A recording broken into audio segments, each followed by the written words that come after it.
జై ఎన్టీఆర్ అందరికీ నమస్కారం. ముందుగా నేను జై ఎన్టీఆర్ అని ఎందుకు మొదలు పెట్టానంటే డెఫినెట్ గా ఇప్పుడు నేను మాట్లాడబోయే వ్యక్తికి అత్యంత ఇష్టమైన వ్యక్తి, ఆయన అత్యంత అభిమానించే వ్యక్తి. అఫ్ కోర్స్ మనందరం ఆయన అభిమానులవే, ఎందుకంటే ఆయన మనుషుల్లో మహానుభావుడు, పురుషుల్లో పురుషోత్తముడు.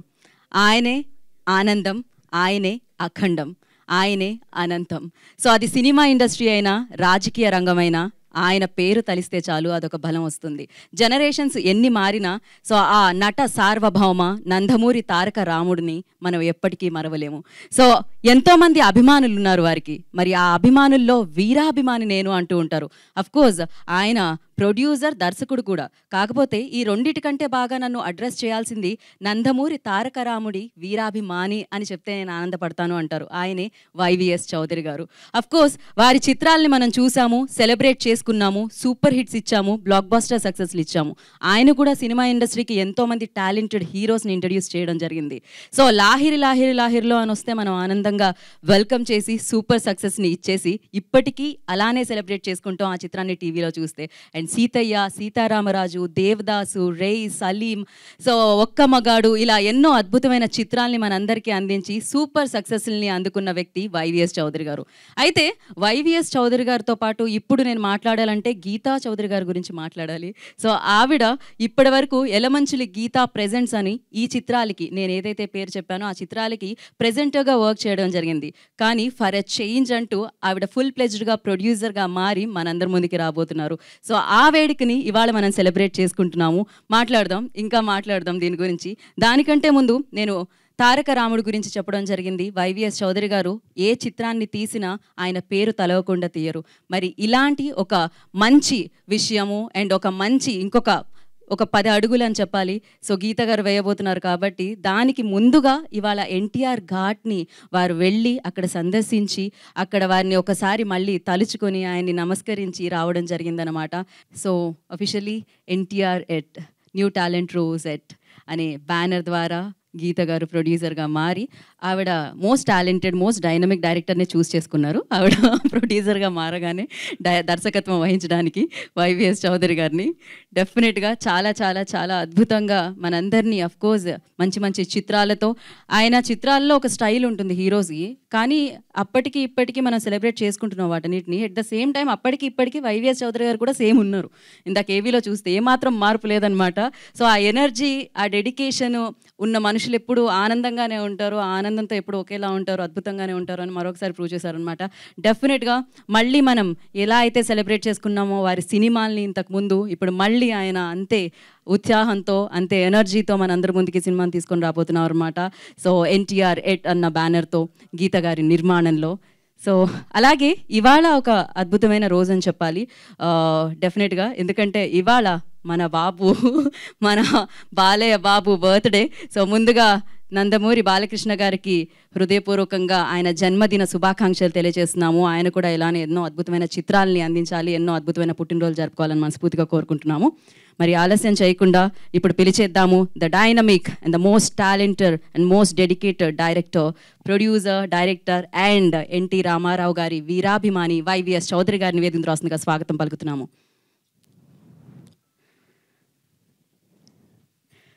So as I said before, యాక్టర్గా కెరియర్ని స్టార్ట్ చేశారు అండ్ వారి సతీమణిగా మారారు, ప్రెజెంటర్గా మారి అద్భుతమైన చిత్రాలని ఇచ్చారు. ఇప్పుడు ఫుల్ ప్లెజ్డ్గా ఎన్టీఆర్ ఎట్ అన్న బ్యానర్ని స్థాపించి ప్రొడ్యూసర్గా మన ముందుకు వస్తున్న గీతా చౌదరి గారిని వేదిక మీద రాస్తుందిగా స్వాగతం పలుకుతున్నాము. ఎలమంచిలి గీతా గారు, I request on to the stage please.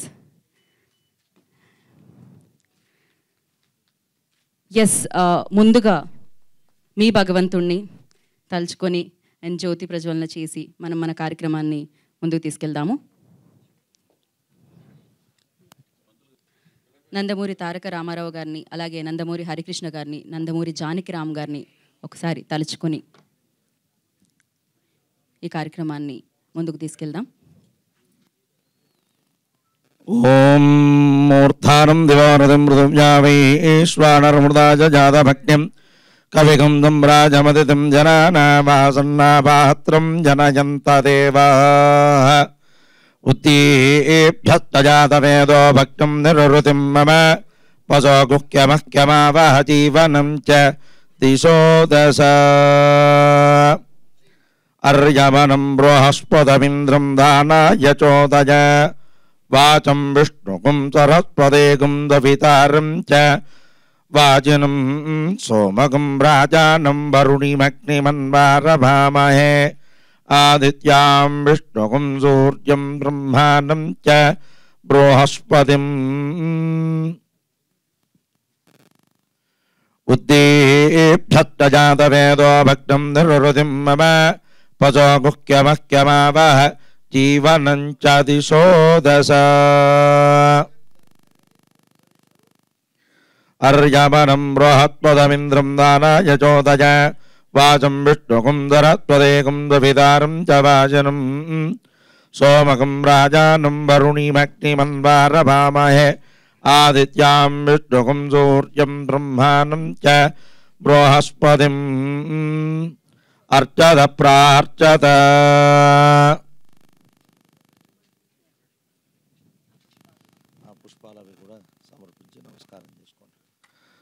ओम अर्चत प्रार्चत प्रियमेदासो अर्चत अर्चं दुपुत्रक उत पुरन्न दुष्वर्चत अर्चत प्रार्चत प्रजाप्यानन्दराजाति सर्वस्तोमोतिरात्त उत्तम महद्भवति सर्वस्याप्यै सर्वस्य चित्तै सर्वमेव तेनाप्नोति सर्वं जयति अर्चत प्रार्चत प्रियमेदासो अर्चत अर्चं दुपुत्रक उत पुरन्न दुष्वर्चत अर्चत प्रार्चत ममाग्ने वर्चो वियवे स्वस्तु वयं द्वेन्धान सर्वं भुषेम भक्यन्नमं दां प्रतितत्त्वजात्यक्षेण मृदना जयेम मम देवा वियवे सन्तु सर्व इन्द्रावन्तो मरुतो विष्णुरग्निः ममान्तरिक्षपुरगोपवस्तु मह्यं वातः पवतां कामे अस्मिन्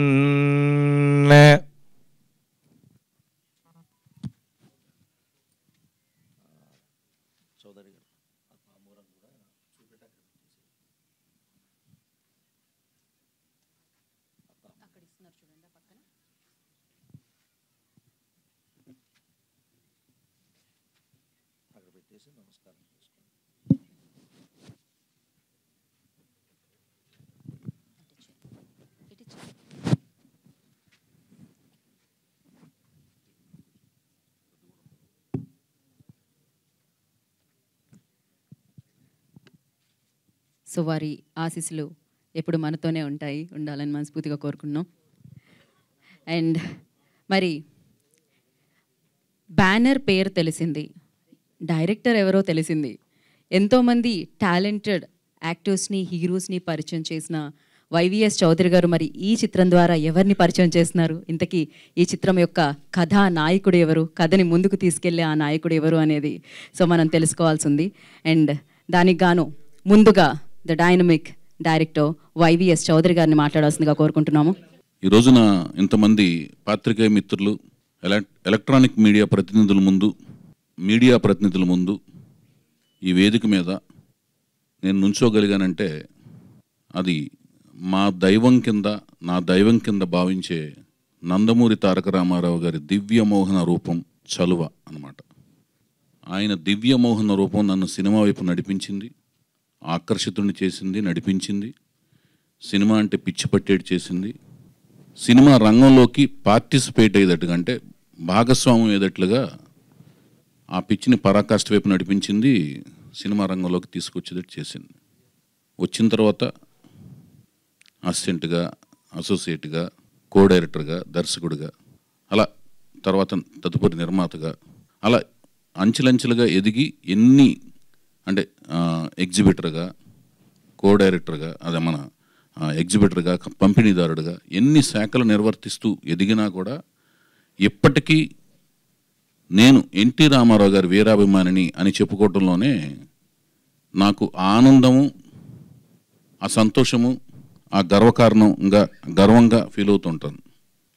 ఆయన మాకు చాలా గొప్ప ఆస్తిని పంచాడు. ఆ ఆస్తి ఏంటంటే ధైర్యం, సాహసం, నమ్మకంగా అంకిత భావంతో, అకుంఠిత దీక్షతో, సమయ పాలనతో, ఆత్మవిశ్వాసంతో, ఏ వ్యసనాలకి బానిస కాకుండా, నమ్మిన సిద్ధాంతం కోసం మడమ తిప్పకుండా పనిచేసుకుంటూ పోతే నువ్వు కన్న కలలు సాకారం అవుతాయి అనే ఒక ఆస్తిని తనను నమ్మిన అభిమానులకు పంచారు. ఆ సిద్ధాంతాలన్నీ కూడా ఆయన అభిమానులు, ప్రపంచవ్యాప్తంగా ఉన్న అభిమానులందరూ నమ్మి ఆచరించి సాకారం చేసుకుని రకరకాల రంగాల్లో ఉన్నత స్థాయిలో స్థిరపడ్డారు. నేను సంపాదించిన, అది కీర్తి కావచ్చు, కనకం కావచ్చు, ఏదైనా కూడా అలా మాలాంటి అభిమానుల కోసం ఆయన దాచి ఉంచిన నిధిలోంచి డ్రా చేసుకున్నట్టే భావిస్తూ ఉంటాను. సో ఆయన వదిలి వెళ్ళిన సిద్ధాంతాల్లోని పెట్టుబడిగా పెట్టి నేను ఆయన అభిమానిగా సినిమా ఫీల్డ్లోకి వచ్చిన తర్వాత హీరోగా ఎవరిని పెట్టుకుని సినిమాలు తీయాలి అని నాకు దర్శకుడిగా అవకాశం వచ్చిన తర్వాత అక్కినేని నాగార్జున గారు, అన్నపూర్ణ స్టూడియోస్ అధినేత అయిన అక్కినేని నాగార్జున గారు, చౌదరి నీకు నేను దర్శకత్వ శాఖలో దర్శకుడిగా నీకు అవకాశం ఇస్తున్నాను, నువ్వు ఎవరు కావాలి, హీరో కథానాయకుడిగా ఎవరు కావాలి అని అడిగినప్పుడు, సార్ నేను కొత్త వాళ్ళని పరిచయం చేద్దాం అనుకుంటున్నాను సార్. అదేంటయ్యా నేను అవసరం లేదా అన్నారు. ఆయన నేను సెల్యులాయిడ్ సైంటిస్ట్ అని పిలుచుకుంటూ ఉంటాను. ఎందుకంటే ఒక నల్ల కళ్ళజోడు పెట్టుకుని అక్కినేని నాగార్జున గారు అందరిని పరిశీలిస్తుంటాడు. మనకు తెలియదు ఆయన ఎవరిని చూస్తున్నారో కూడా తెలియదు యూనిట్లో. సో ప్రతి ఒక్కళ్ళలోని టాలెంట్ని పరిశీలిస్తూ చాలామందికి ఆయన, ఆ సంస్థ కానీ ఆయన కానీ చాలామందికి లైఫ్ ఇచ్చారు. సో నేను అవసరం లేదా అని అడిగారు. మీరు అవసరం లేదనే మాట నేను అన్నండి, నేను కొత్త వాళ్ళని పరిచయం చేద్దాం అనుకుంటున్నాను అన్నాను. ఆ సమయంలో కొత్త వాళ్ళతో సినిమాలు పెద్దగా తీయటం కానీ ఆదరించడం కానీ అనేది పెద్దగా జరగట్లేదు ఆ సమయంలో. పెద్దగా ఆ జరగని సమయంలో ఇంత సాహసోపేత నిర్ణయం తీసుకోవడం, నేను తీసుకుంటే కూడా పెట్టుబడిదారుడు ఆయన నా మీద పెట్టుబడి పెట్టి సినిమా తీయాలి. నెక్స్ట్ తదుపరి సంవత్సరంలో ఆయన సుమంత్ గారిని కూడా పరిచయం చేస్తున్నారు. దానికి ముందు ఒక కొత్త వాళ్ళని పెట్టి సినిమా అంటే ఆయన ఏమీ సంకోచించకుండా, అలాంటి ఆలోచనలకు తావివ్వకుండా ఆయన పరిచయం చేసి, అలా నా కొత్త వాళ్ళని పరిచయం చేసే జర్నీకి సపోర్ట్గా అండగా నిలిచిన అక్కినేని నాగార్జున గారికి, నాకు అవకాశం ఇచ్చిన అక్కినేని నాగార్జున గారికి నేను ఎంతో రుణపడి ఉన్నాను. వీటన్నిటికంటే ముందు గుడివాడ పట్టణంలో నేను ర్యాంక్ 1 స్టూడెంట్ని, అలాగే హిందీ కూడా ప్యారలల్గా ప్రాథమిక, మాధ్యమిక, రాష్ట్ర ప్రవేశిక, విశారద పూర్వార్ధ, ప్రవీణ అలా చదువుతున్న రోజుల్లో 9వ క్లాస్కి వచ్చే టైంలో ఆ ర్యాంక్ 1 స్టూడెంట్ అలా క్లాసు అంటే స్కూల్ టాపరు, టౌన్ టాపర్గా వచ్చిన వాళ్ళల్లా ఆ 9th క్లాస్ వచ్చే టైంకి వేటగాడు సినిమా రిలీజ్ అయింది. అప్పటికి నేను సినిమా పట్ల పిచ్చి పాకాన పడింది. రామారావు గారి అభిమానం నుంచి టౌన్ వైడ్ ఫ్యాన్స్ అధ్యక్షుడిగా ఒక ఉన్నత పదవిని సాధించడం అనే స్థాయికి ఎదిగినట్టుగా నాకు అనిపించింది. ప్రపంచవ్యాప్తంగా ఉన్న దేశాల ప్రెసిడెంట్స్ కంటే కూడా ఇది ఒక ఉన్నత స్థానంగా భావించే అంత పిచ్చి పరాకాష్ఠకి వెళ్ళింది. అంటే ఆ వ్యామోహం అంత పరాకాష్ఠకి వెళ్ళింది. చక్కగా పైన 3 బట్టన్లు ఇప్ప తీసుకుని రామారావు గారి ఫ్యాన్స్ ప్రెసిడెంట్ని అని గర్వంగా తిరుగుతుండేవాడిని. ఆ సమయంలో నేను రాఘవేంద్రరావు అభిమాని కూడా అయ్యాను. అనుకోకుండా ఆయన దగ్గర తర్వాత తదనంతర కాలంలో ఆయన దగ్గర అసిస్టెంట్గా చేరటం నా అదృష్టం కింద భావిస్తున్నాను. ఆ సాంగ్స్ చూడటం కానీ 62 రోజులు ఆడితే మా గుడివాడలో వేటగాడు సినిమా నేను 59 సార్లు చూశాను. నాకు ఇష్టమైన రాఘవేంద్రరావు గారు మా గురువు గారు, అలాగే నేను ఎంతో అభిమానించే మా రాఘవేంద్రరావు గారు మా గురువు గారు, నేను ఎంతో అభిమానించే రామారావు గారు, నేను అభిమానించే శ్రీదేవి గారి కలయికలో చూసిన ఆ సినిమా 62 రోజులు ఆడితే 59 సార్లు చూడటం. ఆ తదనంతరం మేము అనుకునే టైంలో మాకు ఆ టైంలో ఎవరు కూడా ఒక హీరోకి వారసుడు సినిమాల్లోకి వస్తారనే ఆలోచన ఎవరికి పెద్దగా పబ్లికేషన్ అయ్యేది కాదు. అలా వచ్చిన వాళ్ళల్లో మొట్టమొదటగా రామారావు గారి అబ్బాయి హరికృష్ణ గారు కృష్ణ అవతారం ద్వారా చిన్న కృష్ణుడి కింద యాక్ట్ చేశారు. తదనంతరం తాతమ్మ కళలో తెల్ల పెళ్ళంలో ఆయన బ్రహ్మన్ తాత చెప్పిందని ఒక క్యారెక్టర్ త్రూఅవుట్ సినిమాలో ఉండే ఒక క్యారెక్టర్గా వాళ్ళ రామారావు గారి నాన్నగారి కోరిక మేరకు ఈ 2 పాత్రలు రామారావు గారు ఆయన చేత పోషింపజేశారు. తర్వాత తాతమ్మ కళలో నందమూరి బాలకృష్ణ గారు అరంగేట్రం చేశారు. 1974 రిలీజ్ అయింది సినిమా. 75లో కూడా మళ్ళీ రిలీజ్ అయింది. సో ఆ తాతమ్మ కళ వచ్చి దాని తదనంతరం 75లో అన్నదమ్ముల అనుబంధం వచ్చిన తర్వాత నందమూరి అభిమానులు అందరూ కూడా ఒక యువ కెరటం రాకపోతుంది. మనం రామారావు గారి తదనంతరం అంటే ఫ్యాన్స్ మూడ్ ఇప్పుడు అలాగే ఉంటుంది. బాలకృష్ణ గారికి అభిమాన సంఘం కొనసాగించాలి అంటే దిశానిర్దేశం ఏముండదు. మనం వెళ్ళి జాబులు చేయాలి, మనం వెళ్ళి మనం వెళ్ళి ఇంకేదో చేయాలి, ఇంజనీర్ అవ్వాలి, డాక్టర్ అవ్వాలి, అలా ఉండదు. అభిమాన సంఘాల ఆలోచన ఎంతవరకు ఉంటాయంటే పరిమితం అవుతాయి. రామారావు గారి తర్వాత మళ్ళీ ఆయన వారసుడిని మనం ఫాలో చేసుకోవాలి, అంతవరకే మన మనస్సు స్థాయి ఉంటుంది, అంతవరకు ఆలోచించగలిగే శక్తి సామర్థ్యాలు అంతవరకే ఉంటాయి, పరిధి అంతవరకే ఉంటుంది. అట్లా మేమందరం అనుకుంటున్న టైంలో బాలకృష్ణ గారు ఒక యువ కెరటంలాగా అనిపించి అందరం అదే ఊపులో ఉంటున్న టైంలో అనుకోకుండా రామారావు గారు పాలిటిక్స్లోకి రావటం, ఏ ప్రిపరేషన్ లేకుండా బాలకృష్ణ గారిని గురించి మరి బాలకృష్ణ గారిని రంగప్రవేశం చేసే ఒక ఆలోచన ఆయన ఏం ఆలోచించకుండా సడన్గా ఆయన రాజకీయాల్లోకి వచ్చేయటం, ఆయన గురించి ఏం ప్లాన్ చేయకుండా వెళ్తే అందరం వెళ్ళి అడిగితే వారు BA చదవాలి, వారు BA చదివిన తర్వాత వస్తారు అనే ఒక ఆలోచన అలా వదిలేశారు. సరే ఇంతలో రకరకాల మార్పులు ఇండస్ట్రీలో చోటు చేసుకోవటం అయినా కూడా మేము రామారావు గారు సీఎం అయిన తర్వాత కూడా ఆయన బాలకృష్ణ గారి సినిమా వచ్చినప్పుడు ఆయన వారసుడి కింద అంటే నటసింహంలాగా ఇప్పుడు పిలువబడుతున్న నందమూరి బాలకృష్ణ గారికి ప్రారంభ దశలో ఆయన రామారావు గారి అభిమాన సంఘం అధ్యక్షుడిగా గుడివాడలో మొట్టమొదటగా బాలకృష్ణ గారి ఫ్యాన్స్ అసోసియేషన్ గుడివాడలో స్టార్ట్ చేసి తర్వాత నేను ఇంజనీరింగ్ చేద్దామని మద్రాసు వచ్చిన తర్వాత పట్టాభిషేకం అనే సినిమాకి హరికృష్ణ గారు చీఫ్ కంట్రోలర్ నిర్మాత కింద అలియాస్ నిర్మాత కింద వ్యవహరిస్తూ రాఘవేంద్రరావు మా గురువు గారు నేను ఎంతో అభిమానించిన దర్శకుడు రాఘవేంద్రరావు దగ్గర అసిస్టెంట్ డైరెక్టర్గా చేరే అవకాశం అదృష్టం కలిగిన ఆ సినిమాలో పట్టాభిషేకం సినిమాకి బాలకృష్ణ గారు హీరోగా యాక్ట్ చేస్తున్న ఆ సినిమాకి అసిస్టెంట్ డైరెక్టర్గా చేరిన తర్వాత ఎన్టీఆర్ ఫ్యాన్స్గా ఉన్న ప్రతి ఒక్క ఫ్యాన్స్ NBK ఫ్యాన్స్ అవ్వాలంటూ అప్పుడున్న ఆనందంతో అందరినీ NBK ఫ్యాన్స్ అవ్వాలని నేను ప్రత్యుత్తరాలు రాయటం ఒక 3-4 ఏళ్ల పాటు రాసి ఆ తర్వాత అసోసియేట్ డైరెక్టర్గా ఇలా నేను ఎదిగిన విధానంలో నందమూరి బాలకృష్ణ గారితో తర్వాత నందమూరి హరికృష్ణ గారితో అప్పటి నుంచి ఆయన ప్రొడ్యూసర్గా ఉన్నప్పుడు తర్వాత ఆయనతో మళ్ళీ కథానాయకుడిగా అలాగే బాలకృష్ణ గారితో కథానాయకుడిగా అలాగే నన్ను ఒక మిత్రుడిలాగా ఆదరించిన ఘట్టమనేని మహేష్ బాబు గారితో కథానాయకుడిగా అలాగే నాగార్జున గారితోనూ హరికృష్ణ గారితో అటు నందమూరి వంశం అక్కినేని గారి వంశంతో కలిపి సీతారామరాజు సినిమాతో ఒక కాంబినేషన్ ఒక ఎప్పటికీ ఊహించిన ఒక కాంబినేషన్ ఈ తరంలో ఊహించిన ఒక కాంబినేషన్ని ఒక సెట్ చేస్తూ సీతారామరాజు సినిమా అదొక కాంబినేషన్ ఇలా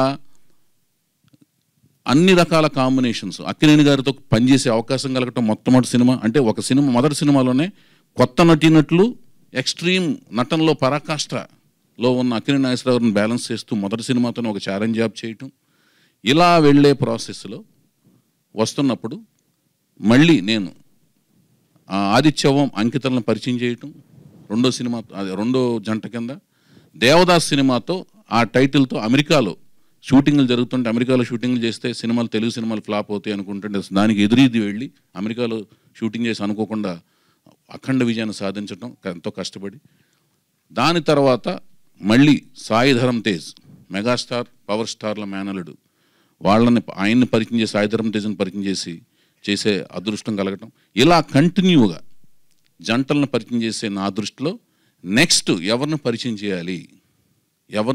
చేయాలి అనే ఈ అవకాశం కూడా అనుకోకుండా నేను ఎవరినైతే అభిమానించానో ఎవరినైతే ఆరాధించానో ఎవరినైతే దైవ సమానంగా భావించానో ఆ భావించిన ఎవరినైతే జంటల్ని పరిచయం చేస్తూ అంటే YVS Chowdary care of address కొత్త వాళ్ళని పరిచయం చేయటం కొత్త టాలెంట్ని పరిచయం చేయటం 4-10 వయసులో హరికృష్ణ గారిని సోలో హీరోగా పరిచయం చేయడం ఇలాంటి పరిచయాలకి కేర్ ఆఫ్ అడ్రస్గా నిలిచాను అనే ఒక ఆనందం నాకు ఏదైతే లోపల కలుగుతుందో అదే అవకాశం మళ్ళీ రావటం అలాంటి ఒక ప్రతిభని గర్జించే న్యూ టాలెంట్ రోర్ సెట్ కొత్త ప్రతిభ గర్జిస్తుంది ఇక్కడ అనే ఒక బ్యానర్తో యలమంచిలి గీత ఒక బ్యానర్ క్రియేట్ చేయటం అది అనుకోకుండా న్యూ టాలెంట్ రోర్ సెట్ అంటే NTR అనే ఒక యాదృచ్ఛికంగా ఆ టైటిల్ లెటర్స్ కలిసి నా దైవం పేరు యాదృచ్ఛికంగా కలవటం అనేది కూడా ఒక అదృష్టం కింద మహాభాగ్యం కింద భావిస్తూ ఆ సినిమాకి తను నన్ను దర్శకుడిగా, అంటే తను నన్ను ఎలాగో ఎన్నుకోక తప్పదు మరి, ఎందుకంటే నా కష్టం అంతా నేను ఎంత కూలీ నెంబర్ 1 తనకు తెలుసు కాబట్టి. అంటే మరి జీతం ఇస్తావా, నాకు ఏమిస్తుందో అని తెలియదు. తను నన్ను ఎన్నుకోవటం, అది అక్కడ న్యూ టాలెంట్ రోర్ సెట్ అని పెట్టినప్పుడు నేను కొన్ని సలహా సంప్రదింపులు నన్ను అడిగినప్పుడు, క్రియేటివ్ ఇన్పుట్స్ ఇచ్చినప్పుడు, రామారావు గారు వచ్చిన కొత్తలో పాతాళ పేరు చేస్తున్న టైంలో ఆయన కొత్త టాలెంట్ అనమాట. అప్పుడు జానపద చిత్రాలు కేర్ ఆఫ్ అడ్రస్ నాగేశ్వరరావు, కీలుగుర్రం కానీ అలాంటి ముగ్గురు మరాఠీలు అలాంటి సినిమాలు చేస్తున్నప్పుడు, అప్పుడు జానపద చిత్రంలో కొత్త టాలెంట్తో ఆయన వచ్చి మొసలిని చంపి ఆశీర్వాదం, అందులోంచి వచ్చిన దేవత ఆశీర్వాదం పొంది మాంత్రికుడిని చంపటానికి అప్పుడున్న ఆ బాడీతో ఆయన వస్తూ కత్తిని అలా పట్టుకుని, బట్టలు ఒక చేత్తో పట్టుకుని అలా చూస్తున్న ఒక మనిషి, నొక్కులు జుట్టేసుకుని ఉంగరాల జుట్టుతో 6 పలకల దేహం ఇప్పుడు అంటున్నారు కానీ ఆ దేహదారుఢ్యంతో వస్తున్న ఒక మనిషి నుంచున్నాడు. కింద అహమస్మి యోధ, నేను ఒక యోధుడిని, నేను ఒక పోరాట యోధుడిని, ఐఎమ్ ఏ ఫైటర్ అన్న ఒక క్యాప్షన్తో ఎన్టీఆర్ ఎట్ కొత్త ప్రతిభ ఇక్కడ గర్జిస్తుందని ఒక బ్యానర్తో నన్ను దర్శకుడిగా, తను కేవలం దర్శకుడిగా కథా స్క్రీన్ ప్లే దర్శకత్వం ఎన్నుకోవటం అనేది నా అదృష్టం కింద భావిస్తూ, దీనికి కొత్త ప్రతిభ ఎవరిని ఎన్నుకోవాలి అనే ఆలోచన వచ్చినప్పుడు, ఇప్పుడు ఇది మీరంతా వెయిట్ చేస్తుంది, ఆ పేరు ఎవరు, ఆ వ్యక్తి ఎవరు, ఇంతటి ఒక చరిత్ర. అంటే నేను ఇంతమంది జంటలను పరిచయం చేశాను, ఎవరిని పరిచయం చేస్తాము, ఇంతకాలం వెయిట్ చేస్తున్నాం. యాక్చువల్గా ఇందాక నుంచి నా మిత్రులందరూ, పాత్రిక మిత్రులు చాలా సన్నిహితంగా స్నేహితులు, ఎప్పుడు కలుస్తుంటాం, మన ఐమాక్స్లో కలుస్తుంటాం, మీ అందరు నాకు సోదరులు లాంటి వాళ్ళే. కొంతమంది మద్రాసు నుంచి పరిచయం వాళ్ళు, కొంతమంది హైదరాబాద్ నుంచి పరిచయం వాళ్ళు, వాళ్ళందరూ కూడా భయ్యా ఎన్నాళ్ళకని కొంతమంది, ఎన్నాళ్ళలో వేచిన ఉదయం అని కొంతమంది సరదాగా నన్ను పలకరిస్తుంటే నాకు ఆనందంగా అనిపించింది. సరే, నేను నెమ్మదిగానే, మామూలుగా అయితేనే నేను చాలా గ్యాపులు తీసుకుని సినిమాలు తీస్తుంటాను, అదేం కాదు. జనరల్గా గ్యాప్ అనేది వస్తుంటాయి కానీ తీసుకోవాలని ఎవరికి ఉండదు, కారణాలు అనేక ఉంటాయి. నేచర్లోనే ఎత్తుపల్లాలు ఉంటాయి, సృష్టిలోనే ఉంది, ప్రకృతిలోనే ఎత్తుపల్లాలు ఉంటాయి. ఇప్పుడు ఆ ఎవరు అనుకునే దాంట్లో నాకు అసలు నచ్చడం అనేది చాలా టైం పడుతుంటుంది, రకరకాలుగా ఆప్షన్స్ అన్నీ మారుతూ వచ్చినాయి. అలాంటి వంశంలోంచే ఒక వ్యక్తిని కలవాల్సిన పరిస్థితి అనేది దేవుడు లలాట లిఖితం అనేది ఊరిని అనరు, అది రకరకాల ఆప్షన్స్లోంచి అలా జంపోదు వచ్చి తారసపడే ప్రాసెస్లో తుమ్మల ప్రసన్న కుమార్ గారు నేను రకరకాలుగా ఆలోచిస్తున్న టైంలో నేను మా గుడివాడలో, నేను సత్యనాపురం అయితే పక్క 4వ సందులో తుమ్మల ప్రసన్న కుమార్ గారు ఉంటారు. ఆయన మా సంస్థ మేము స్థాపించిన కాడి నుంచి, అప్పుడు బొమ్మరిల్లు వారి సంస్థ స్థాపించిన కాడి నుంచి ప్రతి విషయంలో మాకు వెన్నుముకలాగా ఉండి మమ్మల్ని నడిపిస్తూ ఉండే ఒక డ్రైవింగ్ ఫోర్స్ లాంటి ఆయన నాకు తెలియదు. అంటే నేను అనుకునే ఒక వ్యక్తి, ఇప్పుడు నేను ఎవరైతే ఫైనల్ ఖరారు చేసుకున్నానో ఆ వ్యక్తి గురించి నాకు తెలియదు, ఆయన ఆలోచనలు ఉన్నాయి, వాళ్ళు పరిచయం చేయబడుతున్నారని తెలియదు. నేను రకరకాలుగా చూస్తున్నాను, నాకు సరిగ్గా సాటిస్ఫాక్షన్ కలగట్లేదు. అమ్మ ఒకసారి నేను వాళ్ళని చెప్తాను, నన్ను ఒక పక్క తెగిన గాలిపటంలాగా అడ్డు తిరుగుతున్న నాకు ఒక దారం కట్టి, సూత్రం అంటాను చూడండి, దారం గాలిపటానికి, ఈ సూత్రం ఇలా కడితే బాగుంటుందమ్మా, ఈ బెత్త పైన రెండు బెత్తల కింద అన్నట్టుగా ప్రసన్న కుమార్ గారు నన్ను ఒక పక్కకి ఇటు చూపించారన్నమాట. అటు కదా ఇటు చూడమ్మని, ఇటు ఈ ఫ్రేమ్ పెట్టారు, తిప్పుతాను చూడండి, ఇలా చూపించారు. అప్పుడు దాకా నాకు తెలియదు వాళ్ళు ఇలా పరిచయం చెబుతున్నారు, వారు ఎవరో కాదు. మరి చూసిన తర్వాత నచ్చాలి కదా, నచ్చకపోతే నేను చేయలేను కదా, నాకు అదొక తలనొప్పి. మళ్ళీ నచ్చకపోతే వాళ్ళు ఎంతటి వాళ్ళైనా నాకు నచ్చకపోతే నేను ఏ పని చేయలేను, అదొక లక్షణం నాకుంది.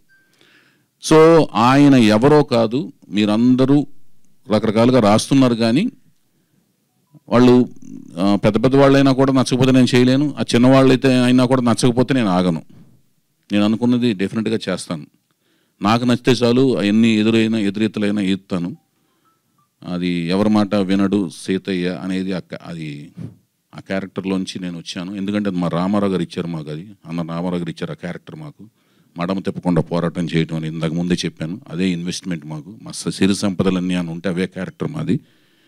సో ఆయన చూపిస్తే ఫైనల్గా మా దైవం నందమూరి తారక రామారావు గారి కుమారుడు నందమూరి హరికృష్ణ గారు, మా సంస్థ కథానాయకులైన నన్ను ఒక లారీ డ్రైవర్ కొడుకుగా కాదు, ఆయన ఒక సీఎం గారి కొడుకుగా కాకుండా 35 ఏళ్ళు సినిమా ఫీల్డ్ నేలిన నటుడు కొడుకుగా కాకుండా ఆయన అందులోంచి ఆ స్థాయి నుంచి దిగొచ్చి నన్ను లారీ డ్రైవర్ కొడుకు స్థాయి నుంచి పైకి తీసుకొచ్చి నన్ను ఒక సోదరుడిగా చూస్తూ, నన్ను నిర్మాతగా పట్టాభిషేకం చేస్తున్నప్పుడు పరిచయం నన్ను ఒక సోదరుడిగా చూస్తూ, ఎప్పుడు సోదరుడిగా చూస్తూ, ఒక మానవత్వంతో చూసిన ఒక హరికృష్ణ గారి జ్యేష్ఠ కుమారుడైన జానకీరామ్ గారు, నందమూరి దీపిక గారు, నందమూరి జానకీరామ్ గారు, నందమూరి దీపిక గారు. ఇక్కడ జానకీరామ్ గారి గురించి చెప్పాలి.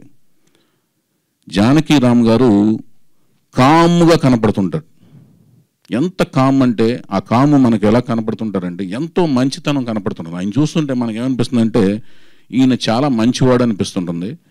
ఆయనకి వాళ్ళ దంపతులు అంత మంచివాడులా కనపడే జానకీరామ్ గారి నందమూరి దీపికా నందమూరి గారి తనయుడు, జ్యేష్ఠ తనయుడు. అంటే రామారావు గారి కొడుకు హరికృష్ణ గారు, హరికృష్ణ గారి కొడుకు జానకీరామ్ గారు, జానకీరామ్ గారి కొడుకు అంటే 4వ తరం కొడుకు హరికృష్ణ గారు, 3వ తరం జానకీరామ్ గారు, 4వ తరం తాలూకు రామారావు గారు నందమూరి 4వ తరం వారిని నేను పరిచయం చేసే అవకాశం నాకు కలగటం అనేది నేను మహాభాగ్యం కింద ఫీల్ అవుతున్నాను. నన్ను అటువైపు నడిపించిన తర్వాత నాకు నచ్చే అదృష్టాన్ని రామారావు గారు కల్పించారు, హరికృష్ణ గారు కల్పించారు, జానకీరామ్ గారు కల్పించారు. నేను ఫీల్ అవుతున్నాను.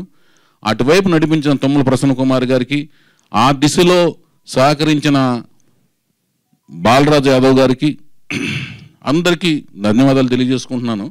ఆయన మరెవరో కాదు, అనుకోకుండా ఆ జానకీరామ్ గారు ఏ కళ అయితే కన్నాడో తన కొడుకు జ్యేష్ఠ కుమారుడికి పుట్టినప్పుడే నందమూరి తారక రామారావు అని ఆయనకి పేరు పెడతాం జరిగింది. అతను ఒక కళ కన్నాడు, ఏ కళ అయితే కన్నాడో ఆ కళ పుట్టినరోజే ఆయనకి నందమూరి తారక రామారావు అని వాళ్ళ తాతగారి పేరుని ఒక కళ కని, ఏదైతే ఇతను ఫ్యూచర్లో అంతటి వాడు అవ్వాలి, అలాంటి వాడు అవ్వాలని ఒక కళ కని ఆయన అతనికి నందమూరి తారక రామారావు అని పేరు పెట్టడం జరిగింది. ఆ కళ అయితే కన్నాడు. ఆయన పెద్ద అయితే ఇంకి ఆయన లేరు, వాళ్ళ తాతగారు లేరు, ముత్తాతగారు లేరు.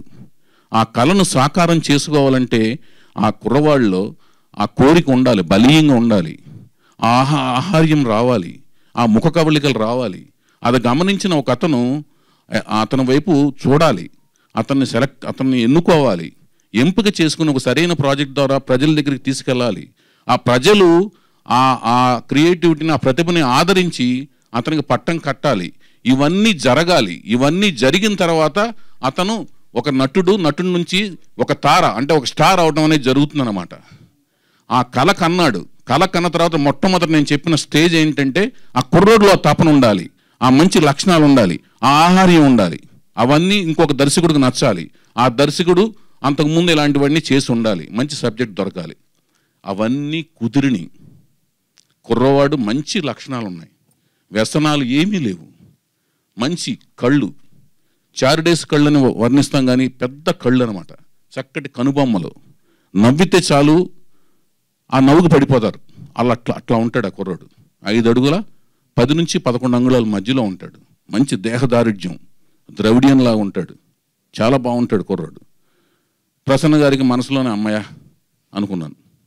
తుమ్మల ప్రసన్న గారికి, ఆ బాలరాజు యాదవ్ గారికి అమ్మయ్య దండాలి బాబు అనుకున్నాను.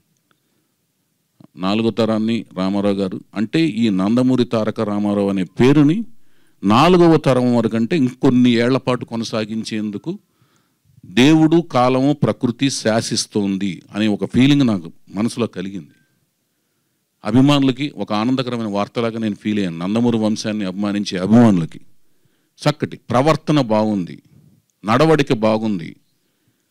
ఇందాక చెప్పిన రామారావు గారి గురించి ఏమైతే లక్షణాలు చెప్పానో ఆ లక్షణాలన్నీ అతను సమయపాలన పాటిస్తున్నాడు, అంకిత భావంతో ఉన్నాడు, వ్యసనపరుడు కాదు, అకుంఠిత దీక్షతో ఉన్నాడు. సో ఇవన్నీ కలిపి తపన ఉంది. ఎవరో తీసుకొచ్చి పెడతలేదు అతన్ని, అతనికి అవ్వాలని ఉంది. వాళ్ళ నాన్నగారు కన్న కళలు, జానకిరామ్ గారు కన్న కళల్ని అతనిలో ఉంది. ఆయన వెళ్ళిపోయినా కూడా ఆ కళ అతనిలో ఉంది. ఆ కళను సాకారం చేసుకుందామనే తపన ఉంది. ఆ తపన ఉన్న అతన్ని వైపు నన్ను నడిపించారు ప్రసన్న గారు. ఎందుకంటే ప్రసన్న గారికి జానకిరామ్ గారికి అవినాభావ సంబంధం ఉంది. నన్ను నడిపించారు. నడిపించిన కళని నెరవేర్చేందుకు వచ్చిన మాధ్యమాన్ని నేను భావిస్తున్నాను, ఆ అదృష్టం కింద భావిస్తున్నాను. మంచి కథతో మేము ముందుకు రాబోతున్నాం. మాకు మీ ఆశీర్వాదం కావాలి. తండ్రి లేని బిడ్డ, తాత లేని బిడ్డ, వాళ్ళందరూ మధ్య వయసులోనే పోయారు. తల్లి ఒక్కతే తనని దగ్గరుండి అన్నీ తానై చిన్న వయసులో చూసుకుంటోంది. అండదండలు కుటుంబ సభ్యులు, ఇతర కుటుంబ సభ్యులు అండదండలు అందరూ ఉన్నాయి. పెద్ద కుటుంబం మొత్తం. నందమూరి వంశం అనగానే పెద్ద కుటుంబం, అందరూ ఆమోద ముద్ర ఉంది, అందరూ అండదండలు ఉన్నాయి. చిన్నప్పటి నుంచి కుటుంబానికి అందరూ అండదండలు ఉన్నాయి, అందరూ చక్కగా చూసుకుంటున్నారు, అందరూ అండదండలు ఉన్నాయి. అయినా కూడా నాన్న లేని బిడ్డే. అందరూ ఆప్యాయతలు అనురాగాలు అందరూ పంచుతున్నారు, అందరూ కలిసే ఉంటున్నారు.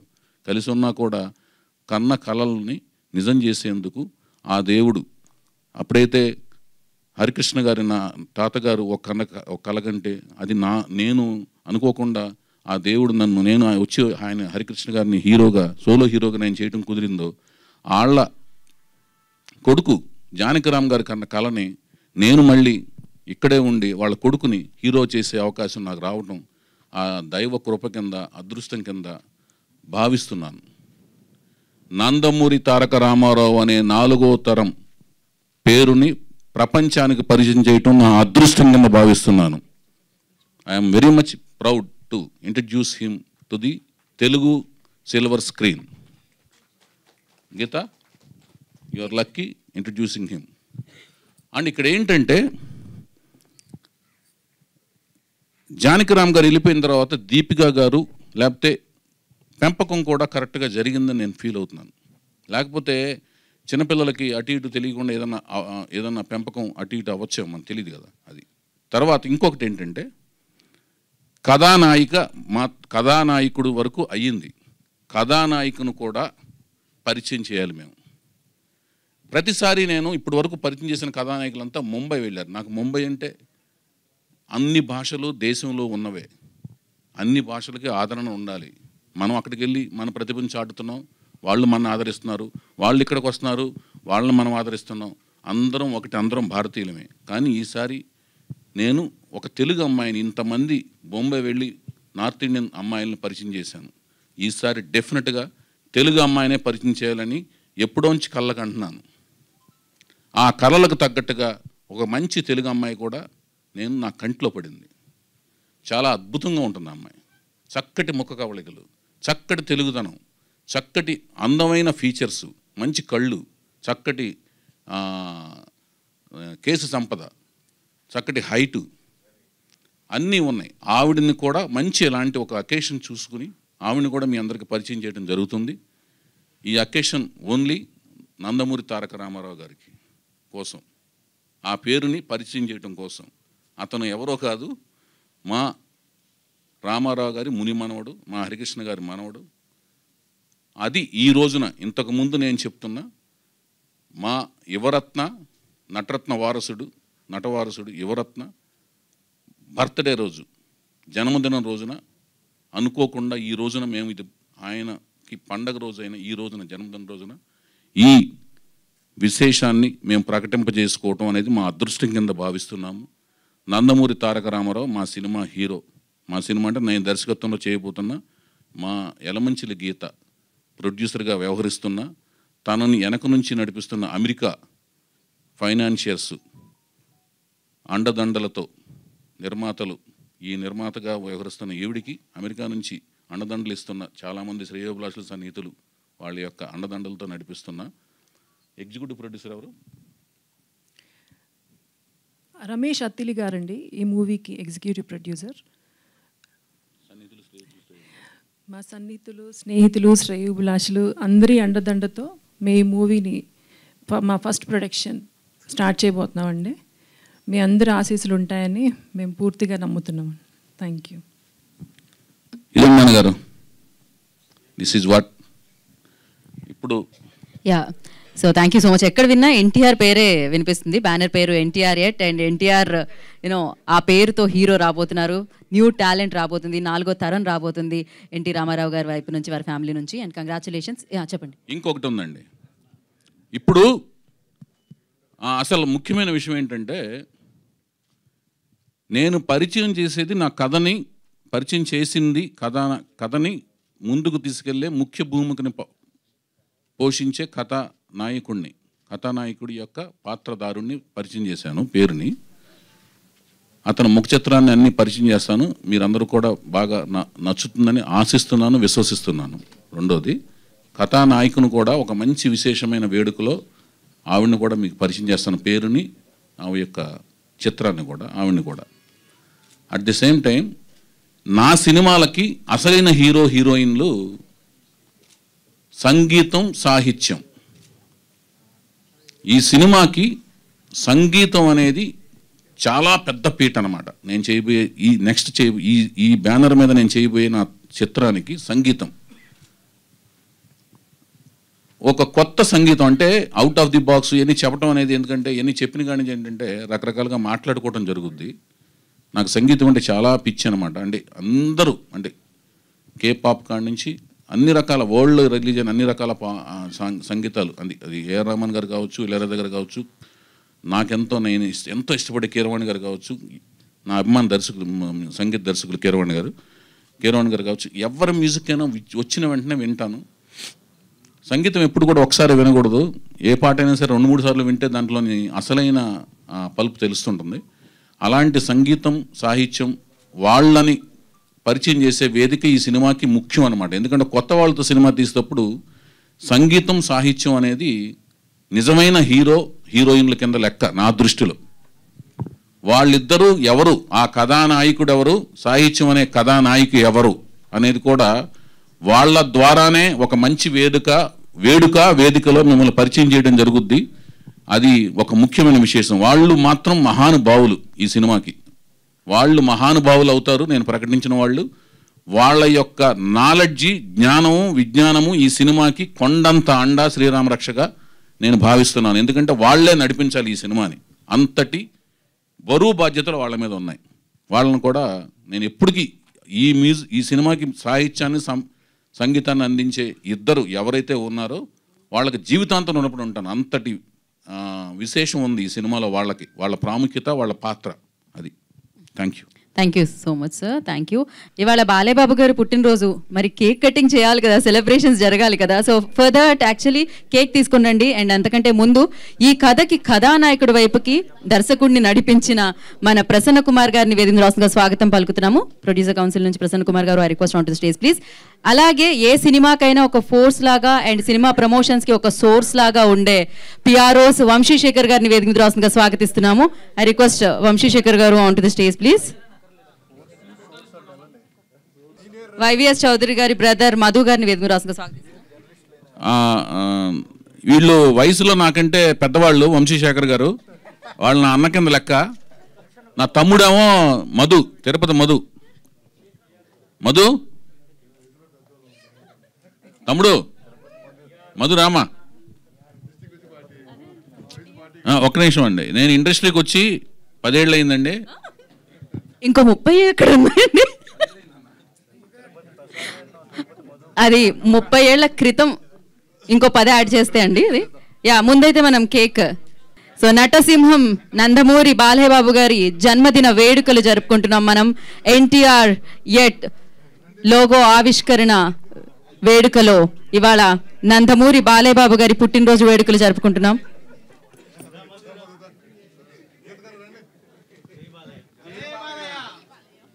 జై Balayya.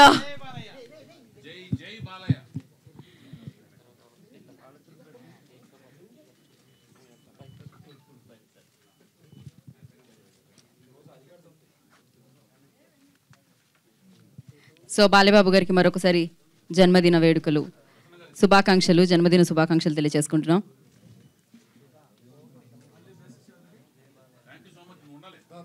Anyhow we have a Q&A session after this. So media interaction ఉంది. సో వన్స్ అగైన్ జై బాలయ్య, హ్యాపీ బర్త్డే బాలయ్య బాబు. చౌదరి గారు ఎక్కడండి? నమస్తే అన్న. నమస్తే అండి. మీరు నందమూరి అభిమానిగా మీ కెరీర్ అంతా కూడా ఉంది. మీరు మేకర్గా సినిమాలు తీసి సక్సెస్ అయింది అంటే ఇది యాదృచ్ఛికం ఏంటో తెలియదు. చంద్రబాబు నాయుడు గారు సీఎంగా ఉన్నప్పుడే మీ కెరీర్ అనేది చాలా పీక్స్లో ఉంది. మళ్ళీ ఆయన సీఎం అయ్యారు, మళ్ళీ మీరు సినిమాల్లోకి వస్తున్నారు.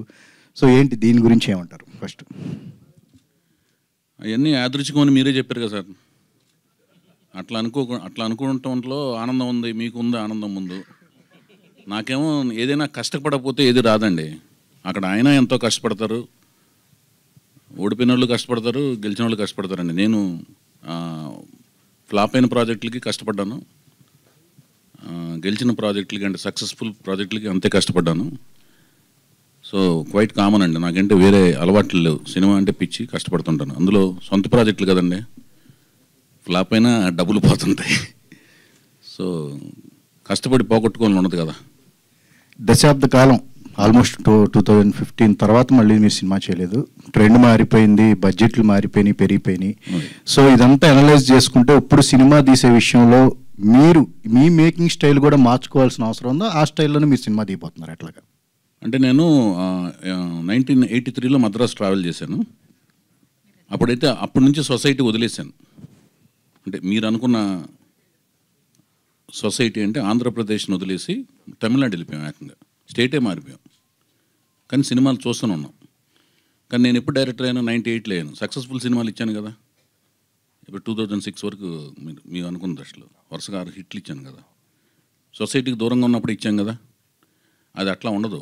అప్డేట్ అనేది అవుతున్నారా లేదా, మీరు సినిమా ఇండస్ట్రీతో డైలీ సినిమాలు చూస్తున్నారా, డైలీ ఇన్ఫర్మేషన్ ఇన్పుట్ తీసుకుంటున్నారా, దాంతో మీ సెన్సిబిలిటీస్తో రియలైజ్ అవుతున్నారా లేదా అనే దాని మీద మనిషి యొక్క అప్డేషన్ ఉంటుంది. ఇప్పుడు ప్రతి వ్యక్తి సినిమాలు చూస్తుంటారు, చూసిన ప్రతి ఒక్కరు డైరెక్షన్ చేయలేరు. అప్డేషన్ అయ్యాం కదా అనుకుని సినిమా స్క్రిప్ట్ ఇస్తే మళ్ళీ పాత రకంగా ఆలోచించవచ్చు. అప్డేషన్ అయిన దానికి క్రియేషన్కి చాలా తేడా ఉంటుంది. సో దానికి దీనికి సంబంధం లేదు. నేను 83లో మద్రాసు వెళ్ళిపోయానంటే సమాజం ఈ లెక్కలో సమాజానికి దూరంగా ఉన్న తర్వాత 13 ఏళ్ళ తర్వాత డైరెక్టర్ అయ్యాను, సక్సెస్ఫుల్ ఫిల్మ్స్ ఇచ్చాను. బట్ అక్కడ అన్ని సినిమాలు చూసేవాళ్ళం, మలయాళం, తమిళం, అన్ని సినిమాలకి. ఇప్పుడు మేము డైలీ ఐమాక్స్ దగ్గర మీకు కనపడుతున్నాయి కదా, మీరన్నా మిస్ అవుతారు. నేను అన్ని సినిమాలు అక్కడికి వచ్చి నేను, నా వైఫ్, వీలైతే మా పిల్లల్ని కూడా స్కూల్ మానిపించేసి తీసుకొస్తాం. సినిమా ఏ భాష అయినా చూసేస్తానండి. అది చౌదరి అయితే అవుతున్నాను. చౌదరి గారు అన్నా, రే నుండి కోలుకోవడానికి ఎన్నాళ్ళు సమయం పట్టిందా మీకు? కోలుకోవటం అనేది తీసుకుని దెబ్బను బట్టండి. కోలుకోవటానికి సమయంకి ఎందుకు తేడా ఉంటుందంటే, దెబ్బ తగిలింది, అంతకుముందు కూడా తగిలింది దెబ్బలో. రేయికి ఒక్కదానికి ఎందుకు అడిగారు? అంతకుముందు తగిలిన దెబ్బలు కూడా. కానీ ఇంత గ్యాప్ తీసుకోలేదుగా అప్పుడు. అది మీకు కనపడుతుంది. గ్యాప్ని బట్టి మీరు ఎక్కువ దెబ్బ తగిలిందని మీరు అనుకుంటున్నారు. మీరు ఎందుకు అనుకుంటున్నారు మీరు చెప్పాలి. అంటే గ్యాప్ రావడానికి వేరే కారణాలు చాలా ఉన్నాయి. అవన్నీ ఏంటంటే సినిమా రిలేటెడ్ కాదు. అది సినిమా రిలేటెడ్ కాదన్నది. అంటే గ్యాప్ తీసుకోవడం సినిమా రిలేటెడ్ కాదు.